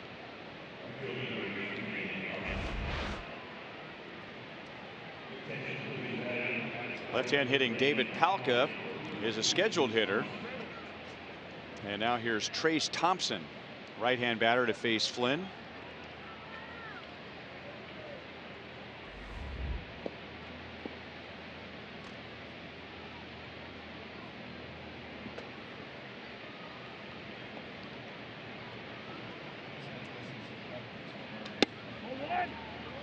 Slider is outside for ball 1. Palka drove in the 2 White Sox runs with a high fly ball to right field that Jorge Soler wasn't able to bring down up against the wall. It was ruled a double. In the 2nd inning, Palka hit a fly ball to left field, and Alex Gordon was fighting the sun immediately, all the way until the ball hit his glove and popped out. That was ruled an error, but you easily could have flipped those 2 and ruled the ball to Alex a hit and the one to Soler an error. Yep.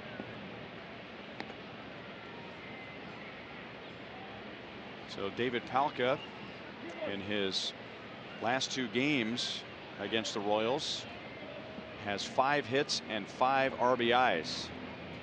His first 5 major league hits, his first 5 major league RBIs. Yeah. And now Flynn falls behind 3-1 on Thompson. Congratulations to him, but I'm sure when Garcia comes back, he'll have to send him back.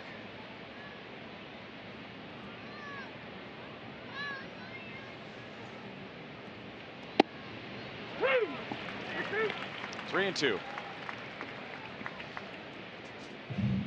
Joel just popped in the booth and said, when do you think was the last time Brian Flynn appeared in a game where he was shorter than the opposing pitcher and the home plate umpire? Oh, man.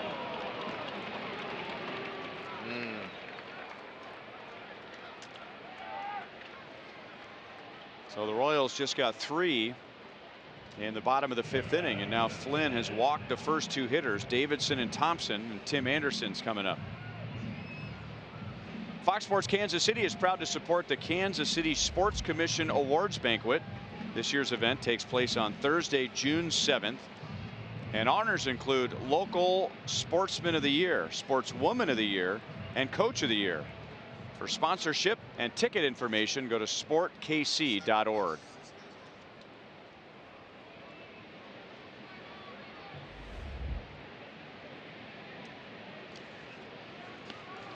Nobody out. Anderson, he can handle the bat. You wonder if Renteria will ask him to bunt here. Nope. Hit into a double play. Who will step on third and throw to first. Great double play. And what a heads-up play by Mike Moustakas.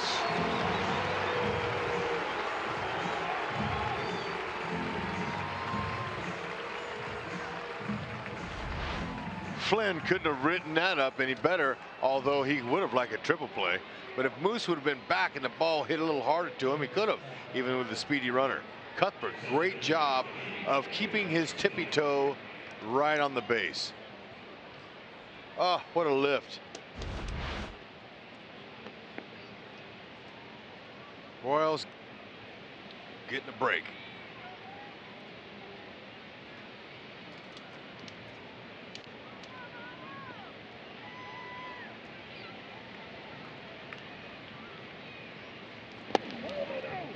Ball one on Garcia.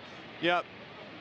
Now, saying that was a heads-up double play by Moustakas, the shorter throw would have been to second, but he has a runner coming at him.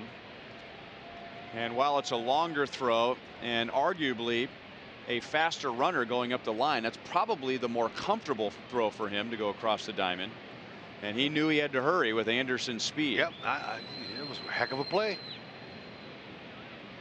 Picked him up. John Jay running into left center field, and it's over his head. And how big is that double play now? Garcia will end up at third base, driving in Thompson. It is 4-3.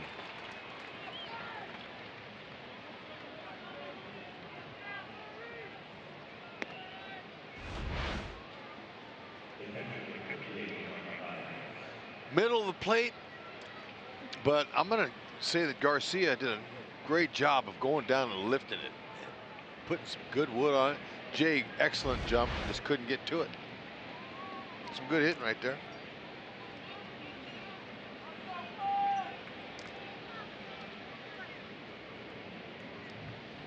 So one of the two walks turns into a run. Ball one on Narvaez.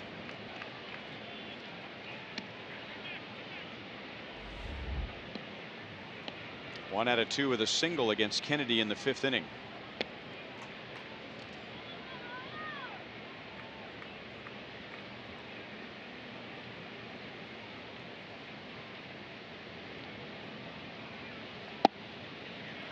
Buckled in with a slider, 1-1.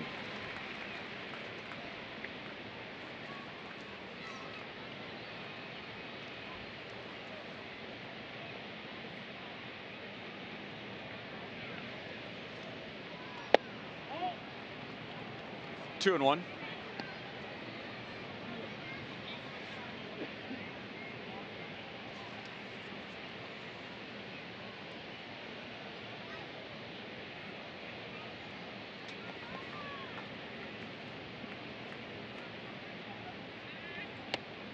Got him to chase a fastball way in and off the plate. 2-2. Flynn struggling a little bit with his command.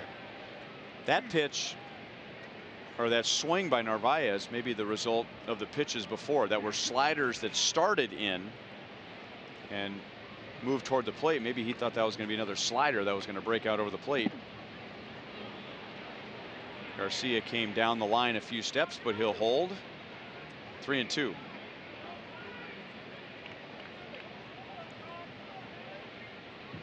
This is the guy you want here. Moncada, leadoff hitter. Moncada, you don't want to see him with a runner out there.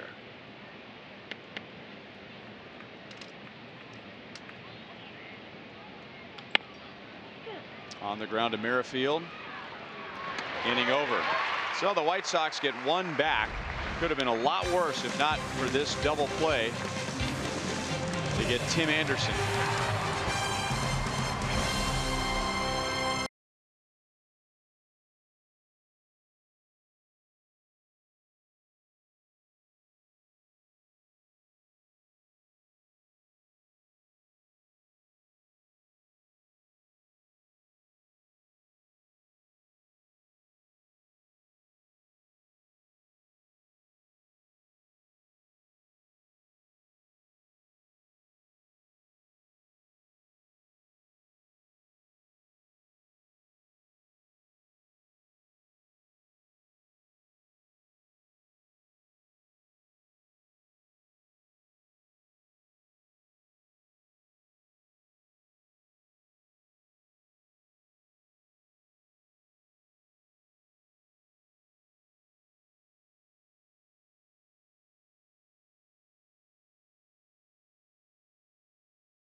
Hey folks, help us celebrate this special season of Royals baseball with the 50th season shirt series presented by Charlie Hustle.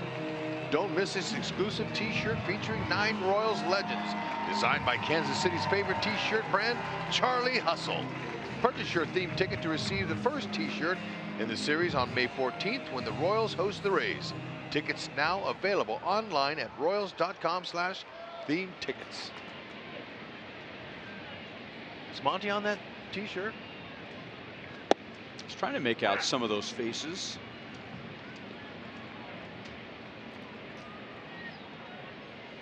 Thompson stays in the game in right field.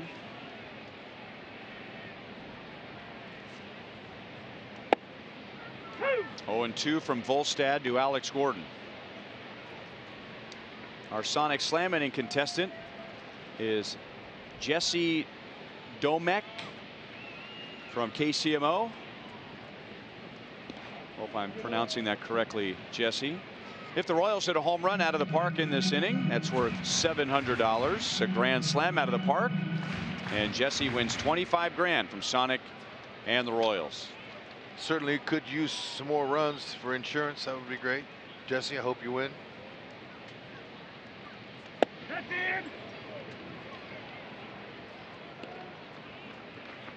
Anyway, I was checking out the Royals history today. This day in 1990, Monty threw an immaculate inning. 9 pitches, 3 strikeouts. Way to go, Monty. 3-2. Who are the hitters?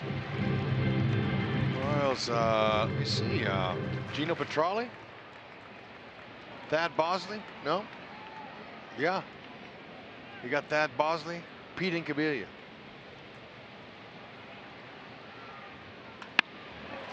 Wide open on the left side. Alex is on for a second time. And since Alex has come back from the disabled list, he has 9 hits and an on-base percentage that's coming up on .500. Looks pretty simple. Not as easy, but that made it look easy, didn't it? He just looked like he wanted to do that the whole way. And perfectly done. If he can continue to do that, he's going to be so much more productive for the Royals, and his batting average will stay up, and we can get our old Alex back. He is now hitting .360 since coming back from the disabled list.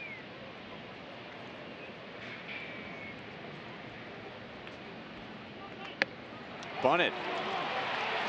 Sanchez plays it to first. So the sacrifice gets Alex into scoring position.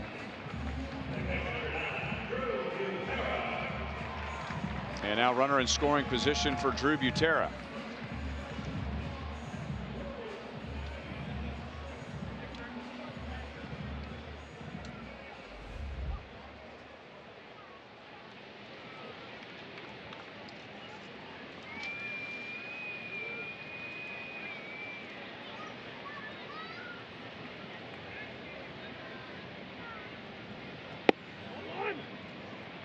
Drew walked in the 3rd inning and struck out swinging to end the 4th.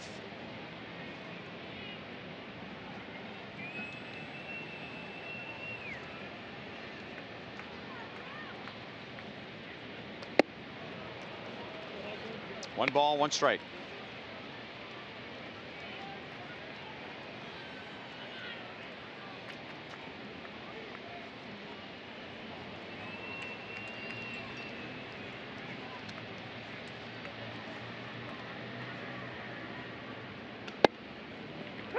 Good spot. 1-2. Low to mid-90s breaking ball for Volstad.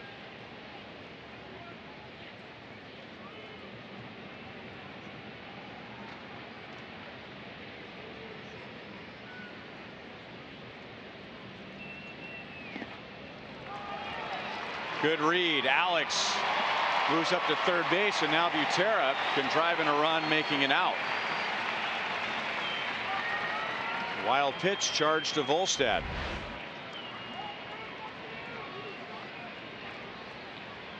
Good job of advancing, like you said. Ball kicked out. Narvaez couldn't keep it in front of him close enough, and Alex is able to get there in a great time. Pulls the infield in, gives Butera a better chance to get him in. Think back up the middle, maybe up. Get something airborne. Moncada, second baseman, he's guarding the middle of the infield. See him, he's close to the middle here. That's really what you want to think about in this situation with the infield drawn in.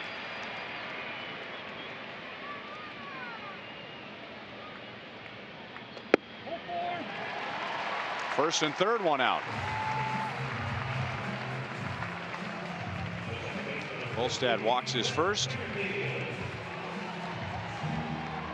And Don Cooper gets back on the phone with the White Sox bullpen.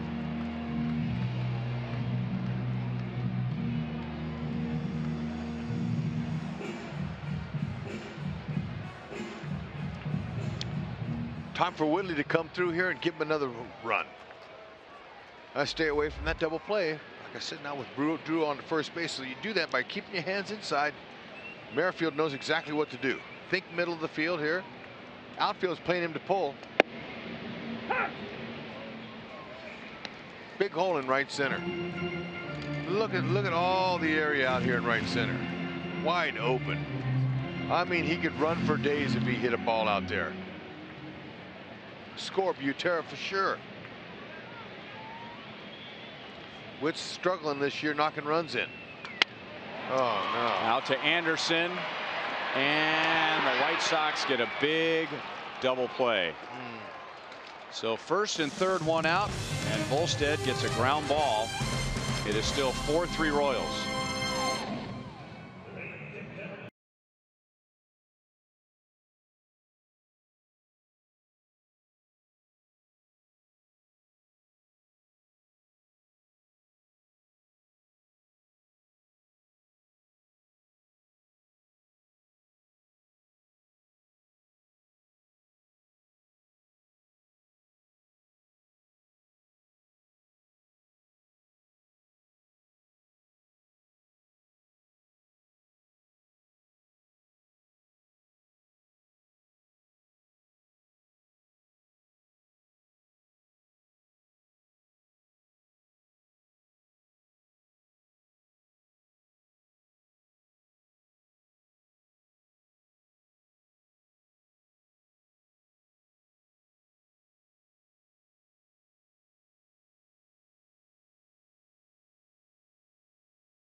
Ian Kennedy gives up 2 runs in 5 innings. Pitch count was moving up toward 100 pitches. So Brian Flynn pitched the 6th.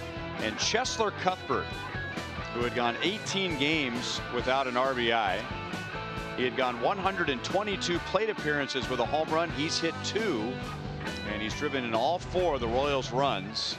He's playing at first base today. And the Royals take a 1-run lead into the 7th inning. Good for him, and I like the lean back photo there. He had good balance, but he was leaning back after on that follow through. Good launch angles. You know, today, on a day like today, is where you want a good launch angle, because that wind is blowing that way. The higher the ball is, the higher launched, the more chance it has to get the wind, pick it up, and take it out of here.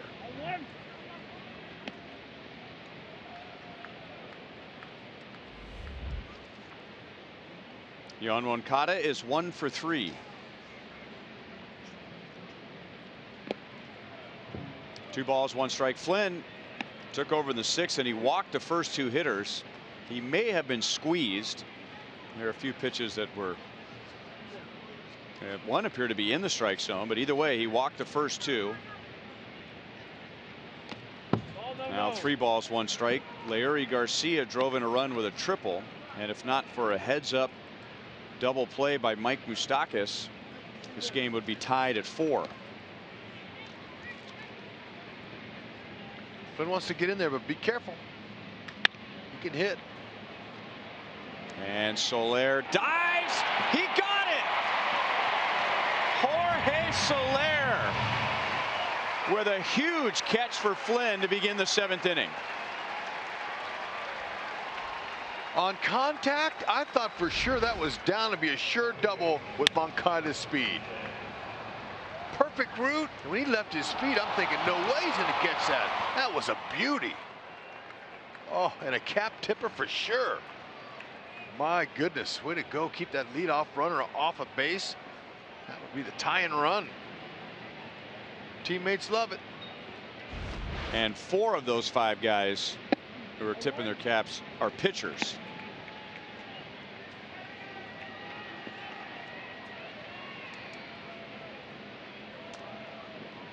So instead of a runner at second, or maybe even a runner at third with nobody out, 1 out, nobody on. And it's 1-1 on Sanchez. That'll make Soler feel a little bit better. Back in the 4th inning on a high, I mean a towering fly ball to right field off the bat of Palka. With the wind and the glare, Soler had a fly ball land in between him and the right field wall for a 2-run double. And now he's just turned in one of the best defensive plays in the outfield for the Royals this year.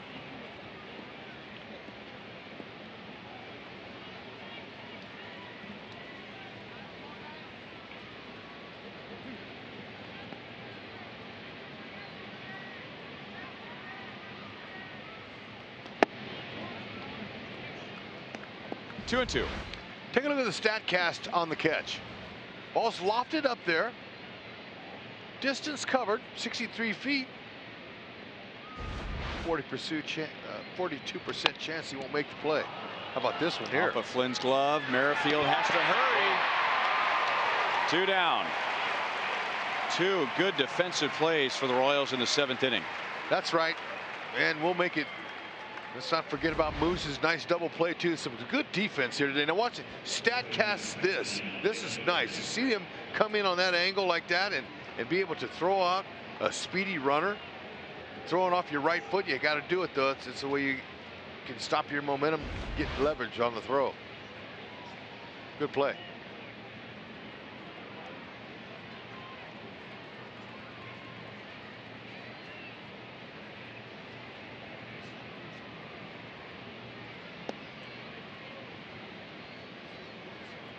Two down for Abreu. Sliders in for strike 1. Abreu was 0 for 2 with a walk and a run scored against Kennedy.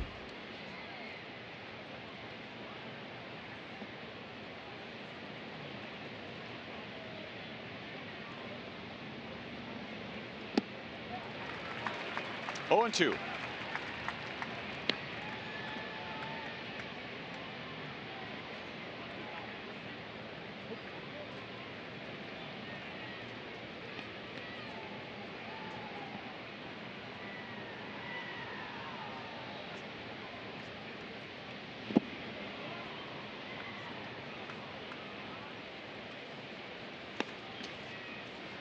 So far, Abreu is 2 out of 14 in this series. He has walked 3 times, and when he scored in the 4th, that's the first time all series he has either scored a run or driven in a run. 2 balls, 2 strikes. He missed the first game of the series. Wasn't feeling great. He had flu-like symptoms, so he may not still be 100%. I like how the Royals pitching is pounding him in though. Breaking balls in, hard fastballs in. Kennedy did a nice job on him. You don't want the guys like that to get their arms extended on balls out over the plate. That's when they make their living. Pound him in.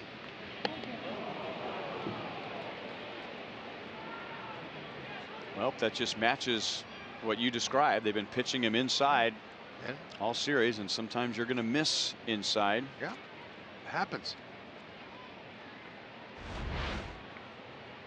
Well, you know what? That's just byproduct of it.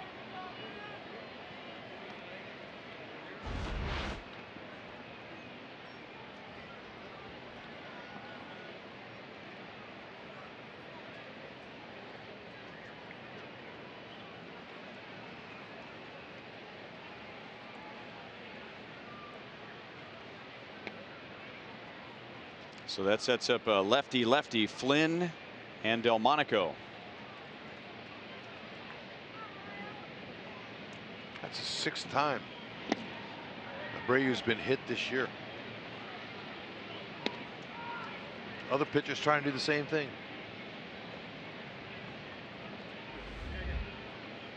Well, it hurts, and I think most hitters, their immediate reaction when they're hit by a pitch is to think it was intentional, and then common sense takes over. But ever seen a hitter get mad or charge the mound when a pitcher misses high by a few inches, or outside by a few inches, or low by a few inches? Yeah. And sometimes you're just going to miss inside by a few inches. Yeah. 2 balls and no strikes.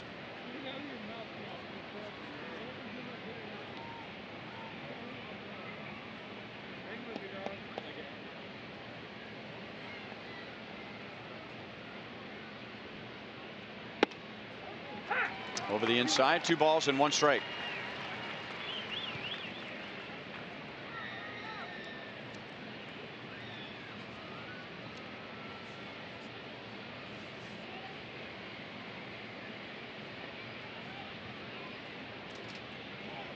Now Abreu runs. It's the 2nd time today that Abreu has taken off for second base. Eske kept his glove on Abreu's foot. And did that spike ever lose contact with the bag?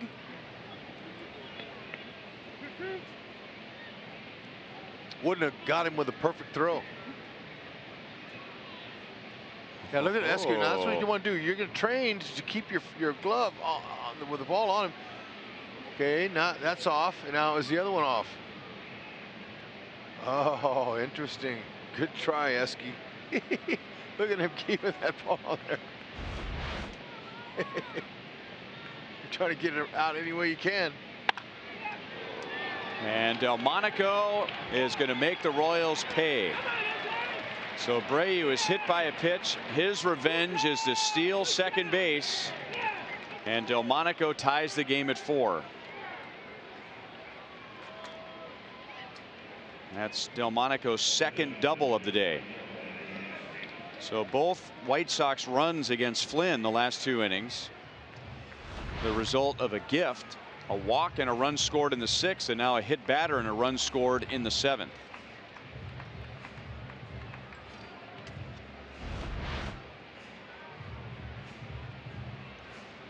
And here comes Ned Yost. He'll bring in Kevin McCarthy with Matt Davidson coming up, and a runner at second base.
Fox Sports Kansas City, Cox Communications, 580 WIBW, and FM News 104.9 are bringing Topeka's best fans to Kauffman Stadium on the Raised Royal Fan Express. That's May 5th. If you'd like more information, go to royals.com/fan express.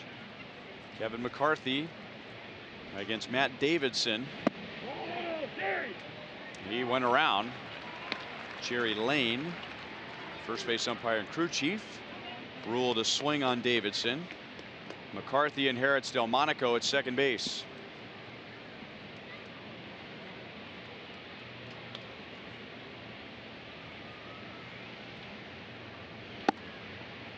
And takes a fastball. 0-2. McCarthy come at these guys with a heavy sinker. Sinker, slider, curve, change. 4 of them. Weapons to choose from. Number 1 is that hard sinker. Low to mid 90s. Throw it hard, and when it's on, he's going to give up a ground ball. One more out, he can get out of this inning here. That one didn't quite sink as much as McCarthy wanted, but it was fouled away. You hope it does, just like yesterday in the major league debut of Oaks. He wanted his sinker to work better than it did. I don't know if it was the adrenaline or what it was, but you know, your first major league start sometimes will keep that ball from sinking the way you want it. It was up and it got hit. I liked what we saw, though. Did you get a chance to talk to Ned after game 1? Was he pleased with what he saw? He was. Liked the fact that he continued to compete. At no point, as you know, he gave up 12 hits, but 10 were singles, and continued to throw strikes. Okay. And there's some things you can just kind of throw out the window in a big league debut. You can't throw everything out the window. I mean, the final results are what they are. Yep. Your job is to go out there and help the team win. But the evaluations really begin in earnest when they're making their second, third, fourth big league starts.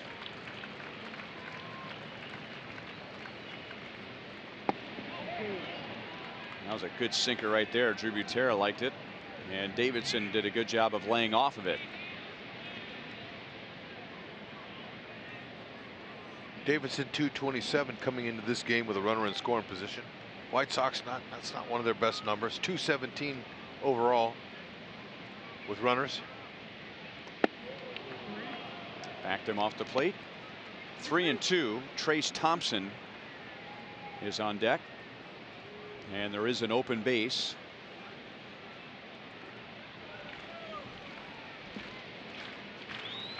Nine home runs, and red hot at the plate. 1 home run is waiting on deck,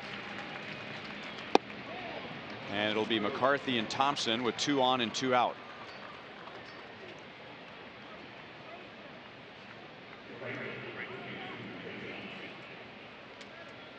So Davidson comes back from 0-2 to reach for the walk, and now Thompson, he walked as a pinch hitter against Flynn in the 6th inning. I said 1 home run. 1 home run with the White Sox. Thompson, he also hit 1 with Oakland before being reacquired by Chicago. Slider for strike 1.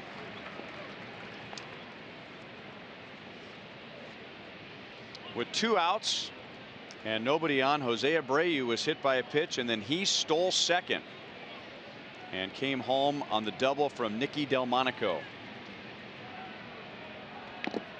0-2. And I mentioned earlier that was the 2nd time that Abreu took off. Back in the 4th inning, he reached with a leadoff walk, and he was running when Delmonico blooped a double into left field. So you can't completely take your eyes off of Jose Abreu when he's at first base. Nope.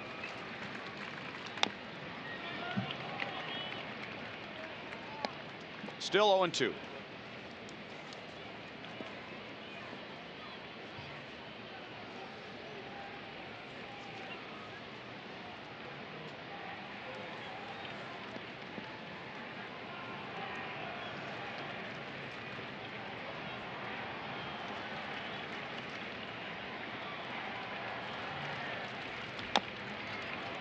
just made contact. Yep, see how they're hitting that ball? That's 94 heavy, hard bowling ball type sinker.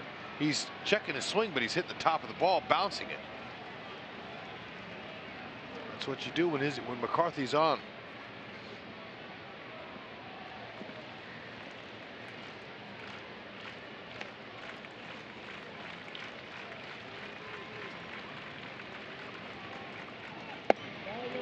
Laid off the slider, 1-2.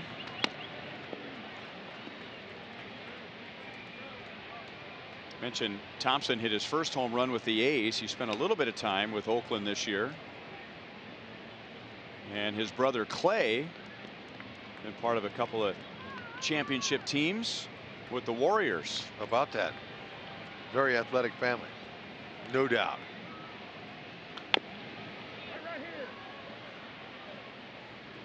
I was a fan of his father's, Michael Thompson, Yep. who played 13 seasons in the NBA and was part of that great Lakers dynasty. Incredible. Showtime. Yeah. You start thinking about your teams from your childhood. I can rattle off big names from those Laker championship teams. Chick Hearn was bringing you the news. Yep. Chick Hearn would simulcast on radio and TV. If you turn the game on radio, it's Chick Hearn. On TV, Chick Hearn. Yeah. And one of his great lines, the Lakers moving right to left on the simulcast. I didn't even know what that meant when I was a kid.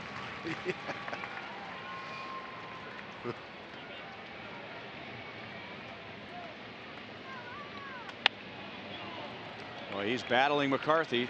Still 1 ball, 2 strikes.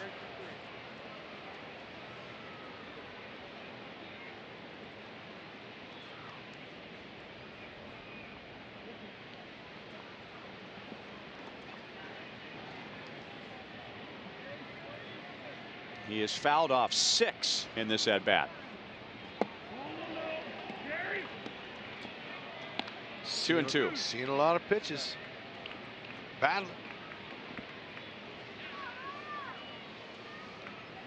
Alex Gordon, he'll throw you out at home.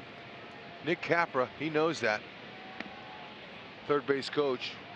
Soler's got a good arm and right. Jay is average in center, but so far back it's hard to throw a guy out from center field. Chop to the left side. Escobar to second, and that's the inning. But a Jose Abreu stolen base with 2 outs helped set up Delmonico's RBI double, and the White Sox tie it in the 7th. We'll stay here for God Bless America 7th inning stretch on a Sunday, and performing today is the Talman Trio. Amy Denning, Sarah Meyer, and Jessica Tallman. God bless America, land that I love. Stand beside her and guide her through the night with the light from above. From the mountains to the prairies to the oceans white with foam. God bless America, my home sweet home. God bless America, my home sweet home.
Mobile, built for baseball. The Red Sox are trying to defeat the red-hot Tampa Bay Rays, and they did.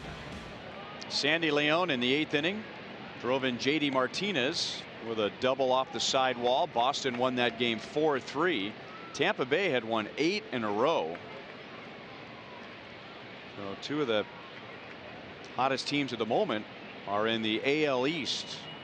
The Rays and the Yankees. The Yankees have won 8 straight. They'll be in Anaheim later tonight, and we will head to Boston after today's game for a quick road trip. Take on the Red Sox, who are 20-7.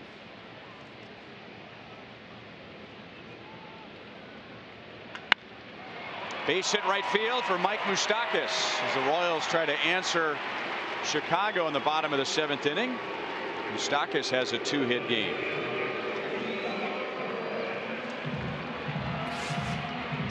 Red Sox just got Xander Bogaerts back from the disabled list, but they were without Mookie Betts today. Our University of Kansas Health System injury report update. He had some hamstring tightness yesterday and did not play today. Oh, maybe he can take a few more days off. Yeah, come on, it's a long season. Yeah, that's right. Want to have that hamstring bothering him all year? No.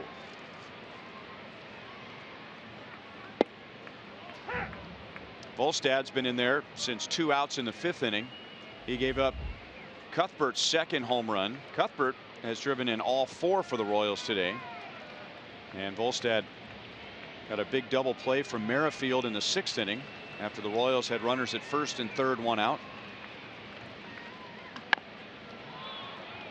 And suddenly a very bright day has turned into a dark afternoon. And with the new lights, the LED lights, the Royals could turn those things on right now. It's not like the old halogen lamps where you turn on the lights and it takes about 15 minutes or so for the lights to take effect. It does look a little dark out there. Line foul. Isn't there a rule, though, that if one team batted in the top half of the inning without the lights, that you can't suddenly turn them on for the other team in the bottom half? I think there is. We might have to call rules master Rich Marazzi. Figure out that one, but I do believe there is a rule. Base hit right field for Salvi. He was down 0-2. Moustakas holds. That's a heck of a swing with 2 strikes. And Salvi has a 2-hit game. Hey, now, Salvi early in the count will like to go for the downs, but when you get a couple of strikes on him, oh, why not pull out the booty knock? Check it out. That's beautiful. Now it's breaking ball away. Backside falls out. You can see that whole backside is going to fall out, but the head position is right on contact. Nicely done. Yeah, off balance booty knock. He'll take it. Applauding himself. Keep the line moving. Nobody out. Soler up. Got 2 homers. Love to have 3. That single in the 5th inning was against Volstad. Volstad came in to face Soler.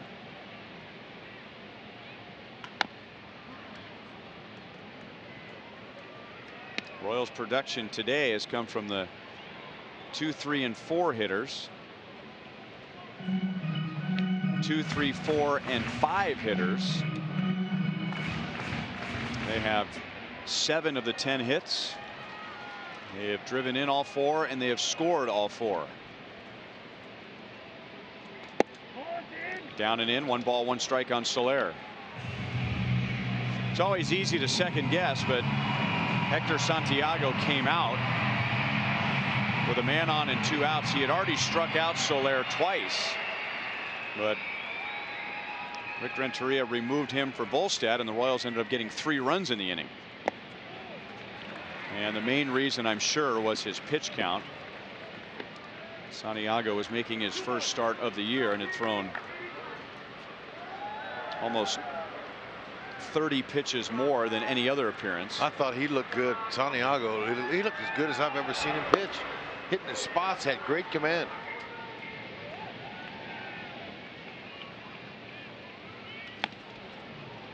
2-2.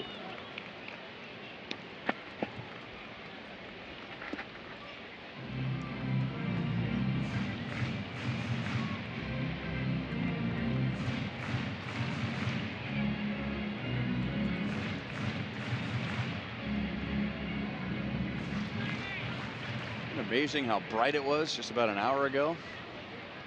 Yeah, it has turned dark, but maybe after the inning they'll turn the lights on.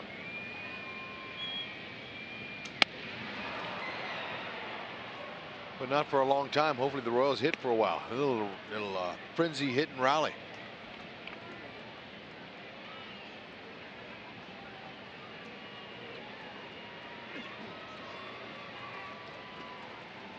Soler is what triggered our sprint trivia question, as he's on pace for a big year with walks. 5 Royals to record 100 walk seasons. We have George Brett, Kevin Seitzer, Darrell Porter, John Mayberry. Did you officially guess Jim Eisenreich? I mean, I just throwing a name. I mean, if you don't want to put that out, I'm throwing it to you, because you know we do have to approve each other's guesses. Well, we have 3 strikes in to the new work rules, with. but you know I just was guessing Eisenreich. Oh, no! Oh, Foul man, off the left field line. Don't know if Eisenreich is one of those guys. I threw Alex's name out there, but you didn't feel very good about that one. I thought I remembered a Johnny Damon 100 walk season. How about Johnny Damon? Strike 1.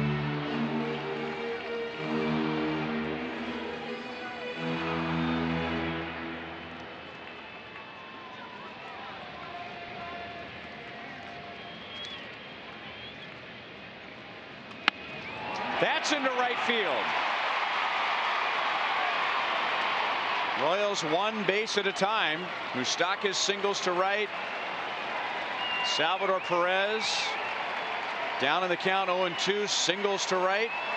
And now Soler singles to right. And you know what's important about that is that's his 2nd hit of the day. And look at that. Both of them to right field. Another booty knocked. It was off balance, but you know, he went with the pitch. That's what they call that. Go with the pitch. The bat angle has to be right. The hands inside of the bat, and just throw it out that way. Lob it out there. And now the hottest hitter all day in a Royals uniform, right? The hottest hitter of the last 4 innings. Okay. I'll go with that.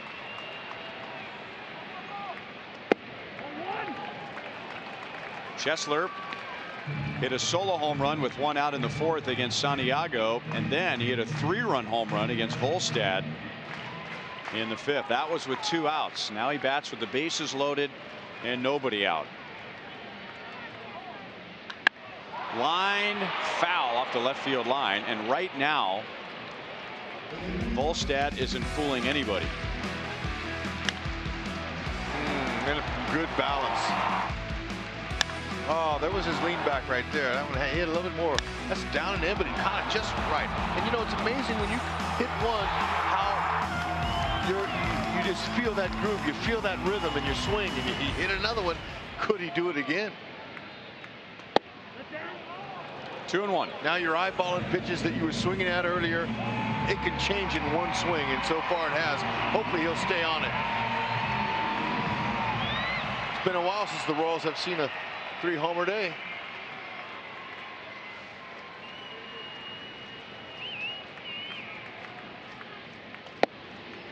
Oh, man, that was almost the same spot as the pitch before.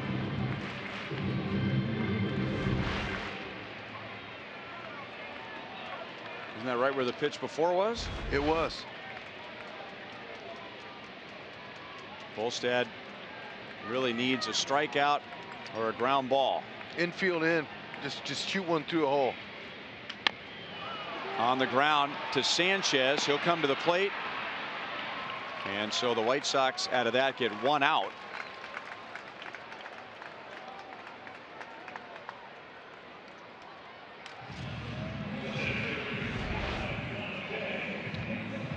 Well, too bad. He had a large day. I mean, real big day if he got that through.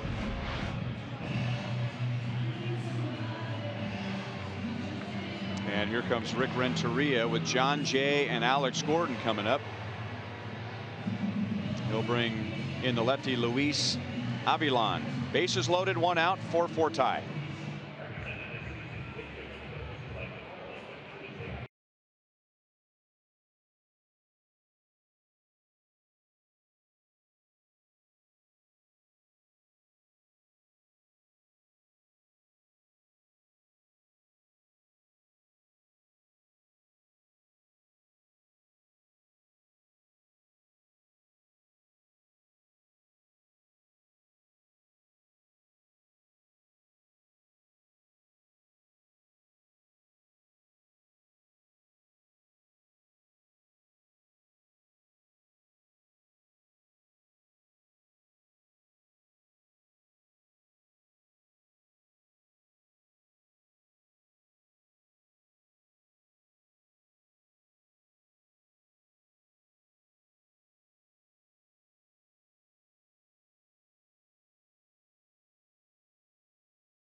John Jay is going to face Luis Avilan, who comes on for the 4th time in this series.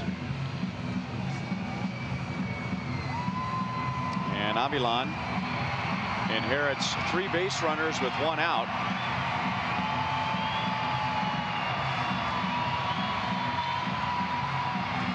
Avilan did a nice job when he came in the other day. He's a reliable left-hander. He's got some pretty good stuff. He's got a low to mid-90s fastball, effective changeup and breaking ball.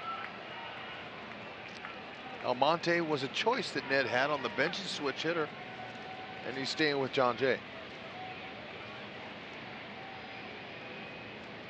See if he comes through for him. Infield in the middle, halfway. Corners are in.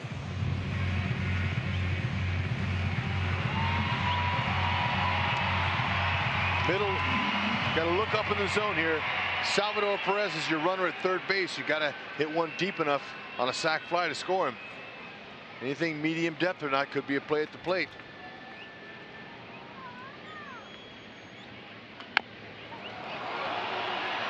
And the play is at the plate. So twice the White Sox have gotten a force out at home plate.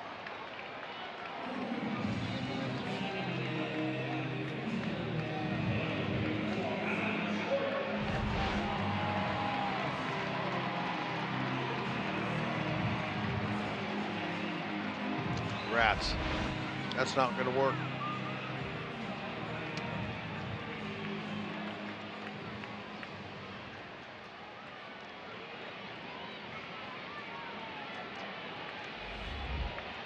So it's up to Alex Gordon, who's hitting .360 since coming back from the disabled list.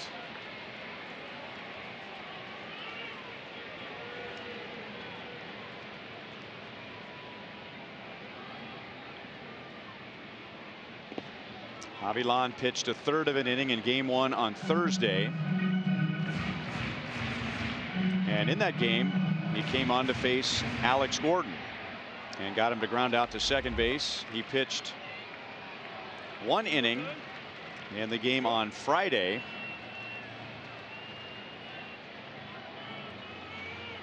And did not face Alex in that game. So this is his 3rd appearance of the series, not his 4th. But it seems like every time they make a pitching change, Avilan's coming through the left field gate. He's reliable. See if Alex can just put an easy swing on him, place it out there. He's thrown 2 pitches in the dirt.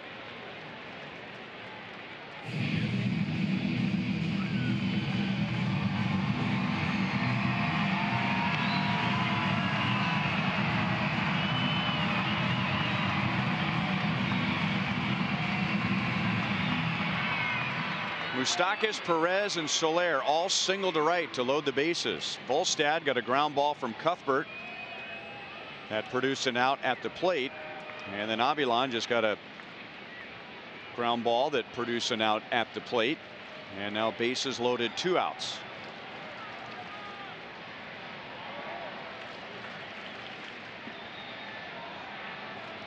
Three and 0. All 3 pitches have been in the dirt. Well, if you can't drive him in, walk him in. You make him throw 2 strikes? I'm going to make him throw 2 strikes since he's missed badly with all of them. Renteria's saying, man, you know, I didn't bring him in for this purpose here. I want to get an out. Happens. Sometimes the pitcher tries too hard. Just aiming it. Hit the bullseye, 3-1. So now we'll see what Alex is thinking here. Is he going to make him throw another strike before he swings? I don't know, but or is he going to assume that he's going to get one on a batting tee right here? That was a batting tee right there, 3-0. That was one. Now, if he gets that again, he wants to swing, give it a shot. He's swinging a good bat. Might just clear the bases if he can hit a gapper. Took something off of it. So Avilan was assuming that Alex was swinging. He didn't lay another one in there. No, he's going to go back, regroup here. See if he can get Alex in some kind of a swing mode here. That's what I was wondering. Do you think, I mean, obviously he doesn't want to walk in a run, but does he throw a strike here? Maybe he stays with the same changeup. We saw Alex hit that ball to the left center field a few games ago, earlier on this homestand, on a changeup that was down and away. Runners go, and Alex hooks it foul. Off speed, and he had him reaching.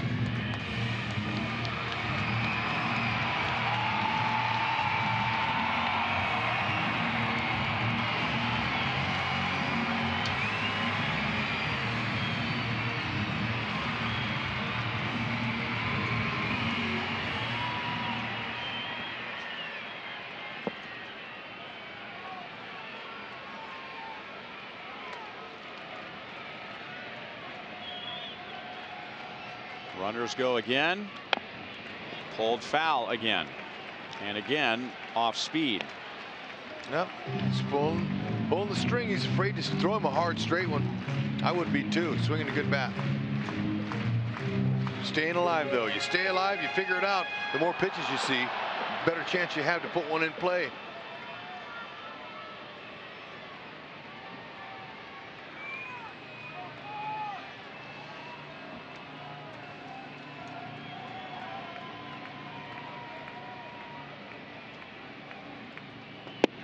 Struck him out.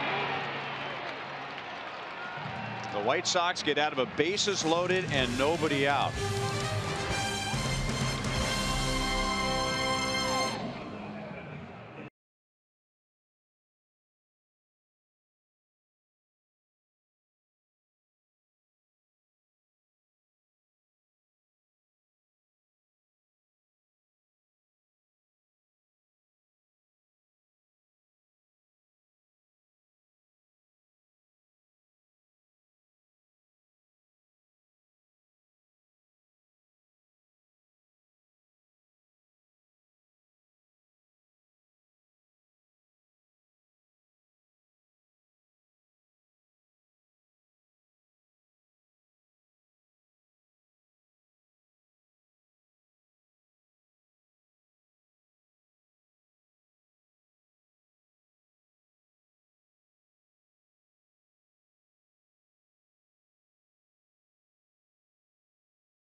Last night was a night of firsts as the Royals finally able to beat the White Sox. Alex Gordon had his first RBI. Today, a couple of firsts too. Chesler Cuthbert, first RBI in the month of April, first homer on the year. Now looking for the first back-to-back wins of the season. We'll wrap it all up, hear from Ned Yost, and get you ready for a quick 3-game series to Boston coming up on Boulevard Royals Live. Ryan? All right, thank you, Joel. And there you go, lights on, just like that. So they were waiting until the Royals batted in the bottom of the 7th inning.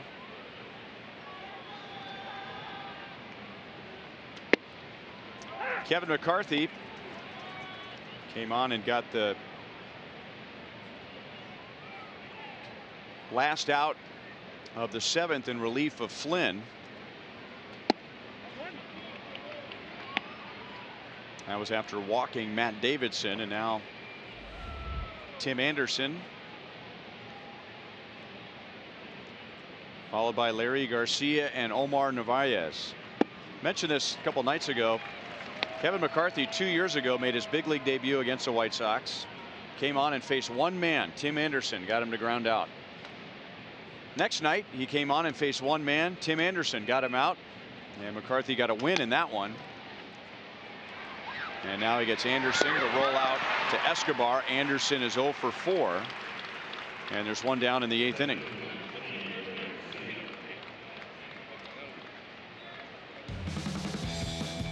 Ian Kennedy started today for the Royals. Here's his Pizza Ranch pitching line. He gave up 2 runs on only 4 hits in 5 innings and struck out 6 and came out after 97 pitches. He was the pitcher of record up until the White Sox tied the game in the 7th inning. I thought he looked good, especially early on. Hitting his spots, looked strong, confident. Soler could have helped him if he caught a ball out there in right field. He kind of drifted on, but that happens sometimes.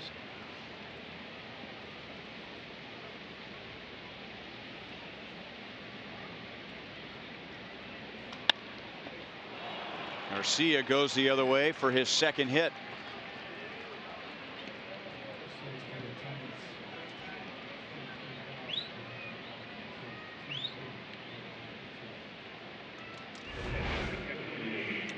Slapper right by Moose.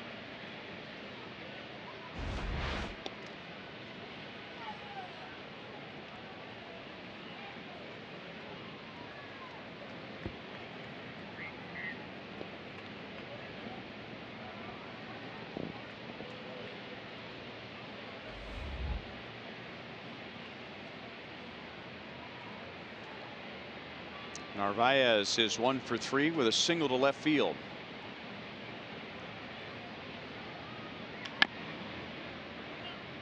Pulled foul, 0-1. I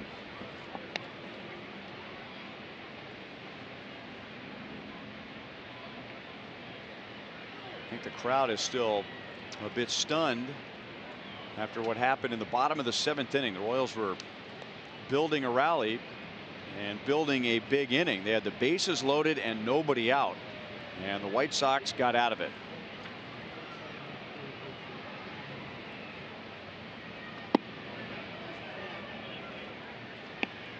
Chris Volstad got a ground ball to 3rd with the bases loaded, and the White Sox got an out at the plate. And then Avilan came on to face John Jay. He got a ground ball and a play at the plate, and then Avilan came back from 3-0 and struck out Alex Gordon to end the inning. Yeah, I think that kind of took the wind out of the sails, that's for sure. Garcia is running, and it's hit to shallow center field. 2 outs.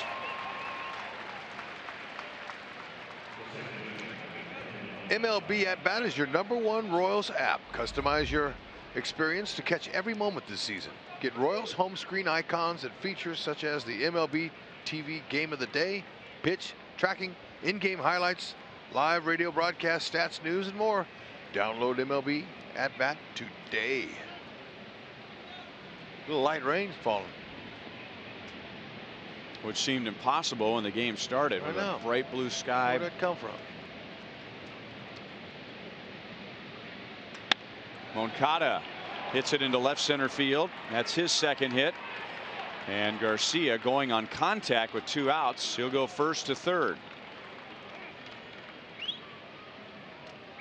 White Sox are pesky. You know, they just put the ball in play. They don't try to do too much. They pressure. They've got guys that can run. Garcia from first base takes advantage, goes all the way to third base. Sanchez will run. Moncada, he'll run.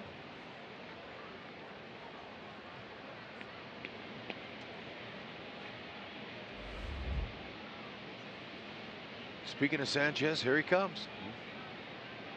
Look at him with wrist. That's a good average, 462. 13 ribbies. He knows it too, but he's going to shorten up and put the ball in play when you're hitting that average. Put a fastball swing on a changeup.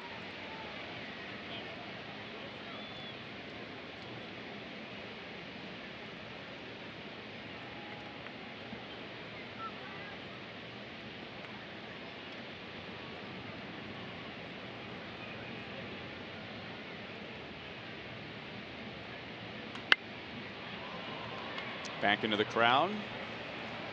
Over 23,000 are here today. Scout Day at the K. 23,892 for the final game of this homestand.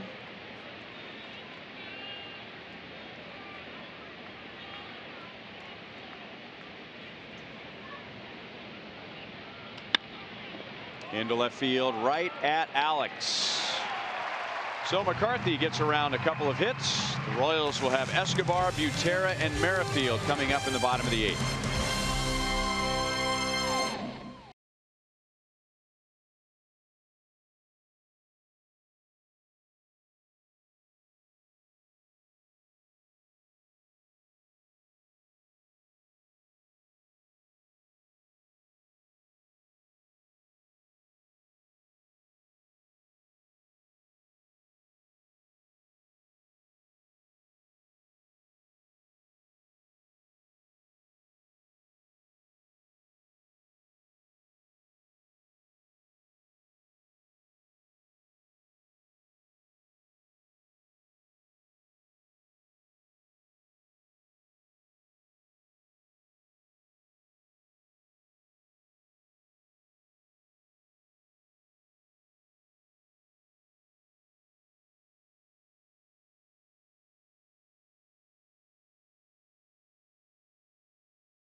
Four tie.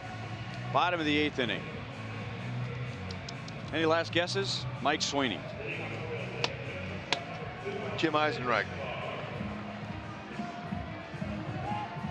Paul Shaw.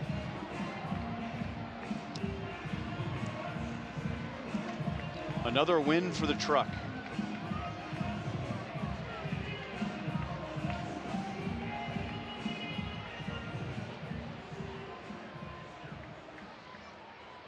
Bruce Rondon will come on for the bottom of the 8th inning. The Royals would love to beat him.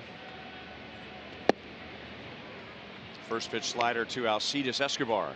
Yep, that's what he throws. Hard fastball, hard slider. Pick the heater, see if you can backside it.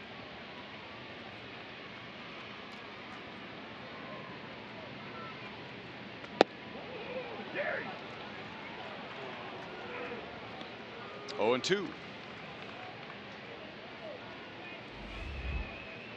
Royals have stranded 9. The White Sox have stranded 10.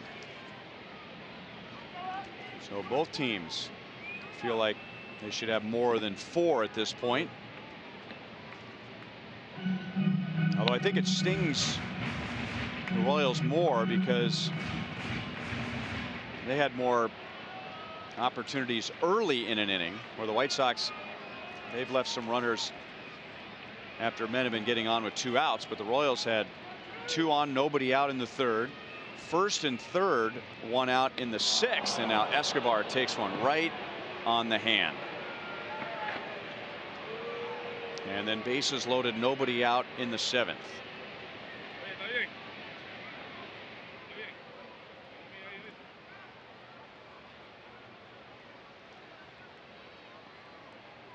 Rondon came in to check on Escobar, who was in no mood for a conversation.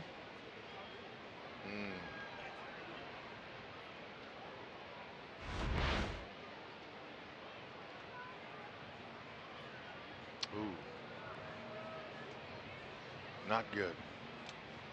Well, if you're going to get hit on the hand, and I'm not saying Escobar is without injury, you want to get hit on the top of the hand with the ball deflecting off the hand as opposed to directly on the back of the hand with all those little bones. So Nick Kenny deems Escobar all right. And as painful as it is, the Royals have their leadoff man on in a tie game in the bottom of the 8th. Nothing wrong with that. Glad he's okay. Esky's tough. He's an Iron Man. He is playing in his 360th consecutive game, a Royals record and the longest current streak in the major leagues.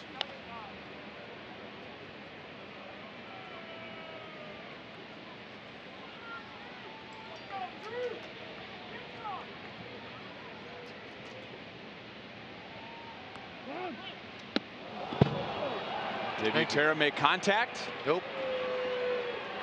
So a wild pitch will get Escobar to second base. The fans are booing. They think that Rondon is headhunting. Be careful. That's not what you want to see. And having to square around on a guy who throws that hard is dangerous for many reasons.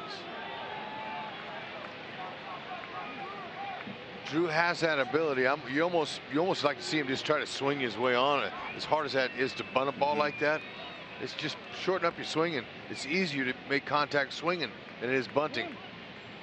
Careful. There you go. That's what I'm talking about. That is difficult to ask a guy to bunt a ball that hard.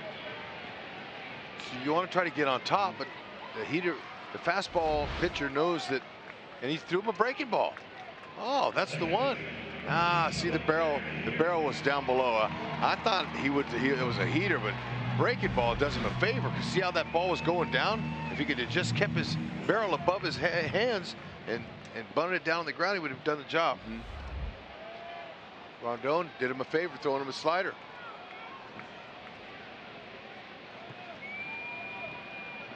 Well, at least he's at second base, though, the runner.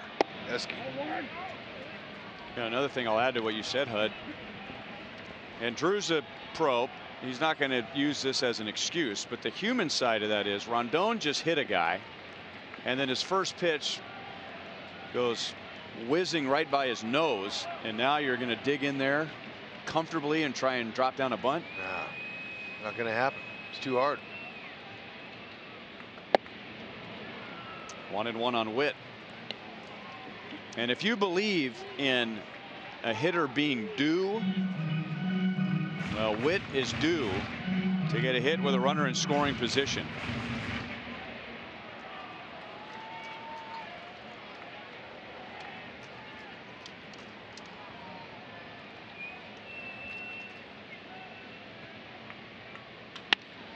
Up the middle and into center field. Escobar will be waved home on Garcia. Here's the throw. Safe.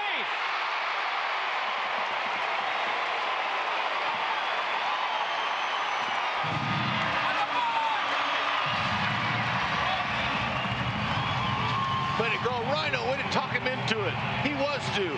That makes him now 2 for 20 with a runner in scoring position. Timely. Escobar. Now Butera didn't do the job, but Rondon did. He threw a wild pitch, that moved him into scoring position, able to score with no trouble at all and no slide. And Whitley saying, all right, there you go, Mr. Herrera.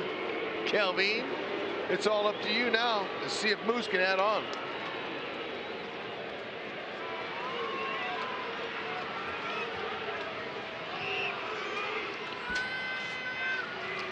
Well, we talked about this when Rondon came into the game earlier in the series, and Eski is still hurting quite a bit. Last year, Rondon hit Moustakas on the leg in a blowout game in Detroit for no other reason than to just hit him on the leg. And Moustakas never used that as an excuse, but that leg was swollen for at least a couple weeks after that. Now Witt takes off, and he'll steal second base.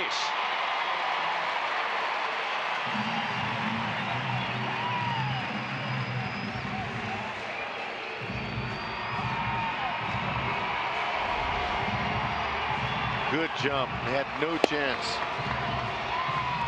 Absolutely none. Perfect throw wouldn't have gotten him. Should have just put it in his pocket. Yeah. Let's see if Moose can get a big hit. Last time he faced Rondon, he hit a line shot to left field.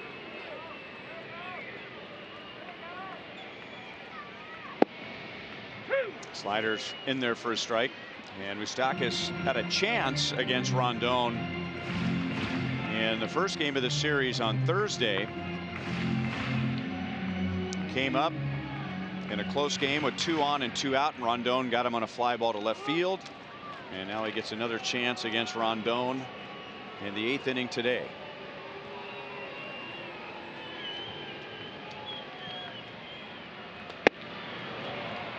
A 3-pitch strikeout, and there are 2 down.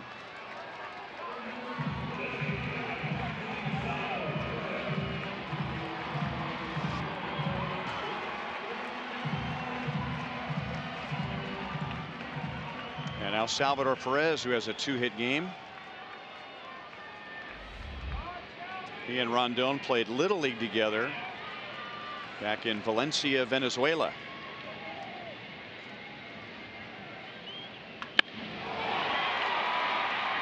Foul off the left field line.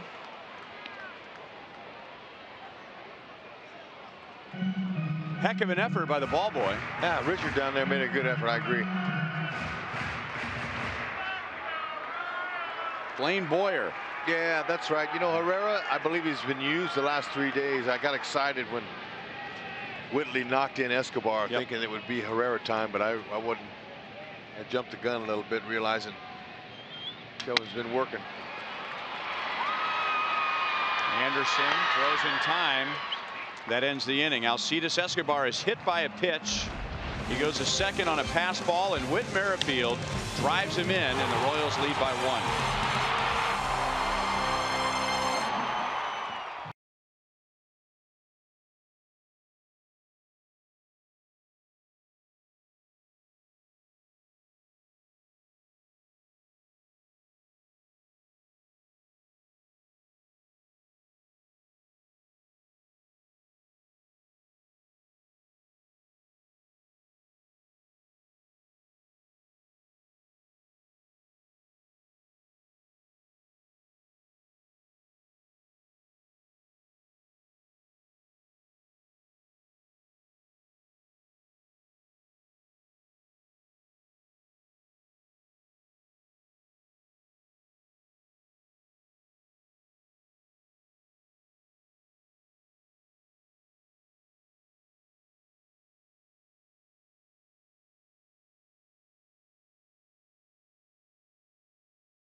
Royals baseball on Fox Sports Kansas City is brought to you by Ram. Hurry in and get a great deal during the Ram Spring Sales Event.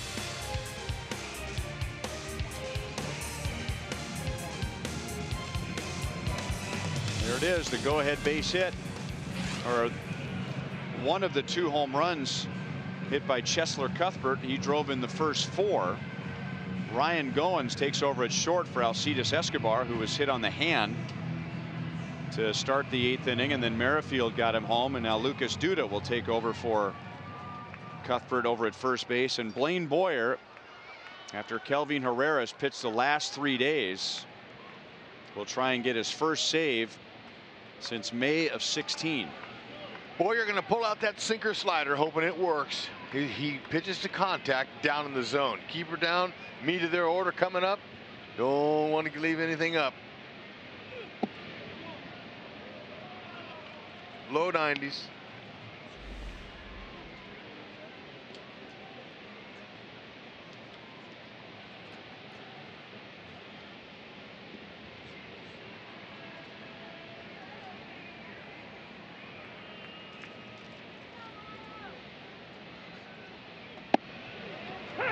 One and one on Abreu.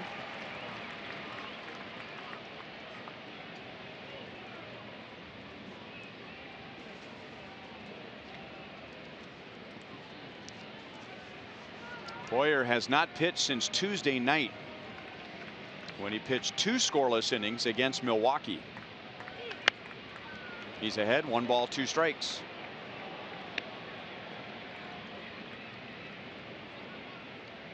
And all he allowed in that game was an infield hit. He'll get Abreu, Delmonico, and Davidson. Just keep it down and away.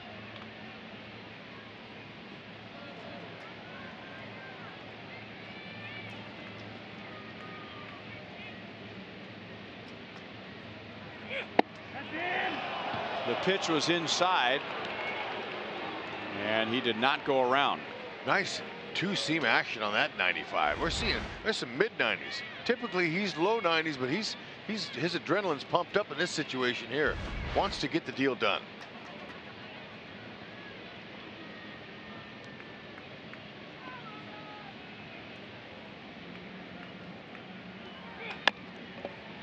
Back to Boyer. 1 out. That's big. Boyer showing some pretty good movement on his sinker. Let's check it out. Pitch sequence. That ball's down 93. See how it's sinking? Now that one's a little straighter 4-seamer. Had a little action. Repeated it. Took speed off of it. And that one was a good one. Almost got him. And on this one he does. 93. Down in the zone. That's exactly what he wants to do there.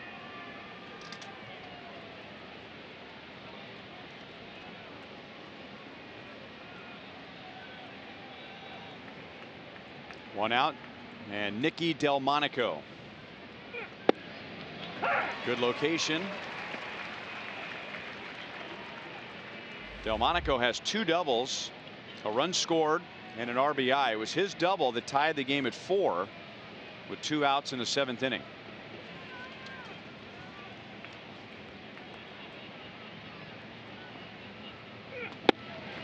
Right back with that same pitch. Delmonico swings right over it.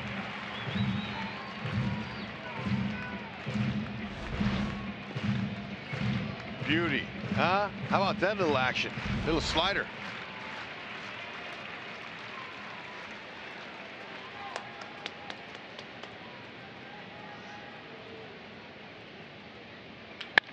And now fastball is grounded right to Witt, 2 down.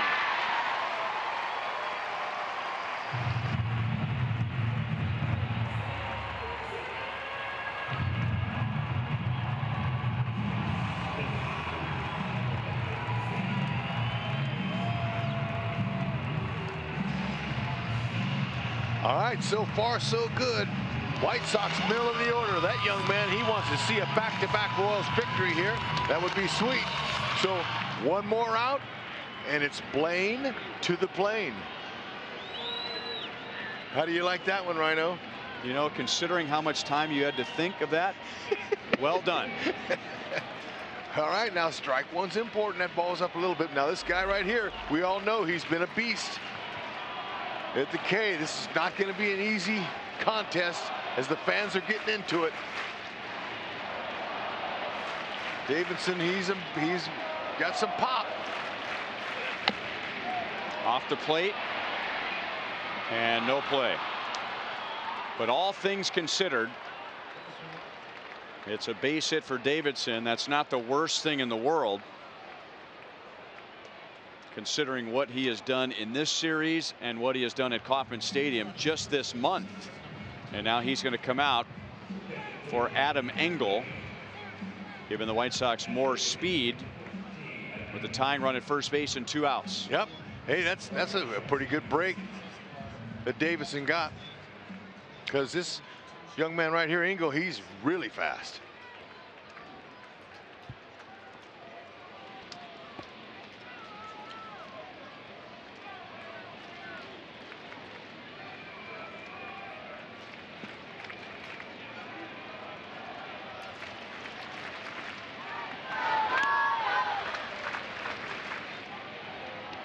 Engel has stolen 3. He's been thrown out 1 time.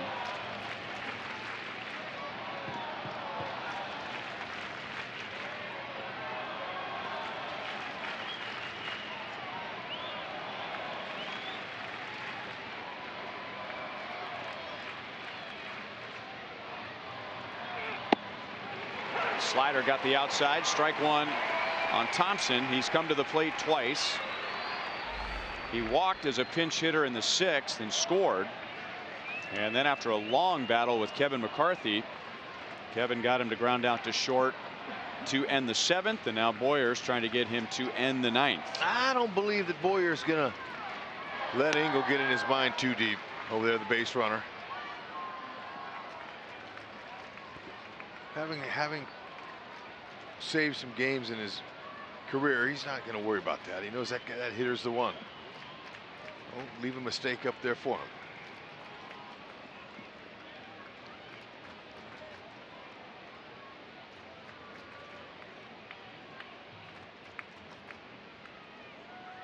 Not running. At the knees, 0-2. Fantastic pitch there. That is some cheese at the knees. Engel, I thought, would see a move or two and see him go home, as he wants to get into scoring position. Good pitch.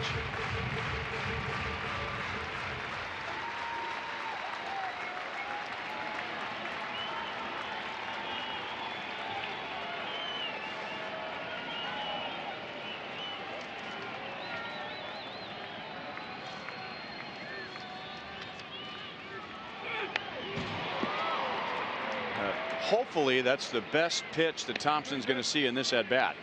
Yep, 0-2. You don't want to make it too good, that's for sure. Yeah, ahead in the count. Like to see him chase.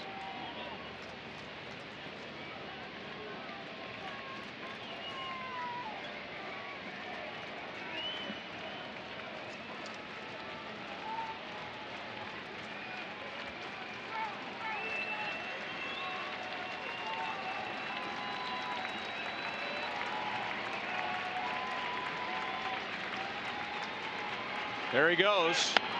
And a half swing, soft liner to first, ends the game.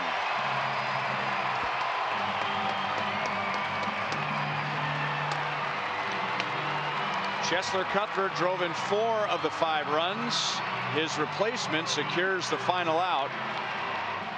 And the Royals hang in there. It was both an exciting day on offense and a frustrating day on offense, as the Royals had opportunities to put this one away before getting that run in the bottom of the 8th inning. But the point is, they got that run in the bottom of the 8th inning. No doubt about it, Rhino. Plus, they got back-to-back wins for the first time here. You know, this is great. Alex Gordon starting to swing. Happy for Cuthbert. It's Blaine to the plane. And to see that man right there smiling is a beautiful thing. See if they can go on to Boston, where it won't be easy, but they got a little mojo going now. They'll face 3 left-handers. Royals were the last team in the major leagues without back-to-back wins. It's also the first time this year they've scored 5 or more runs in back-to-back games. And after losing their first 5 games against the White Sox, the Royals win the last 2 games of the series. Let's go down to the field and check in with Joel. All right, not 1 but 2 home runs for Cheslor Cuthbert. Tell me about that and getting your first home run of the year. I'm really excited.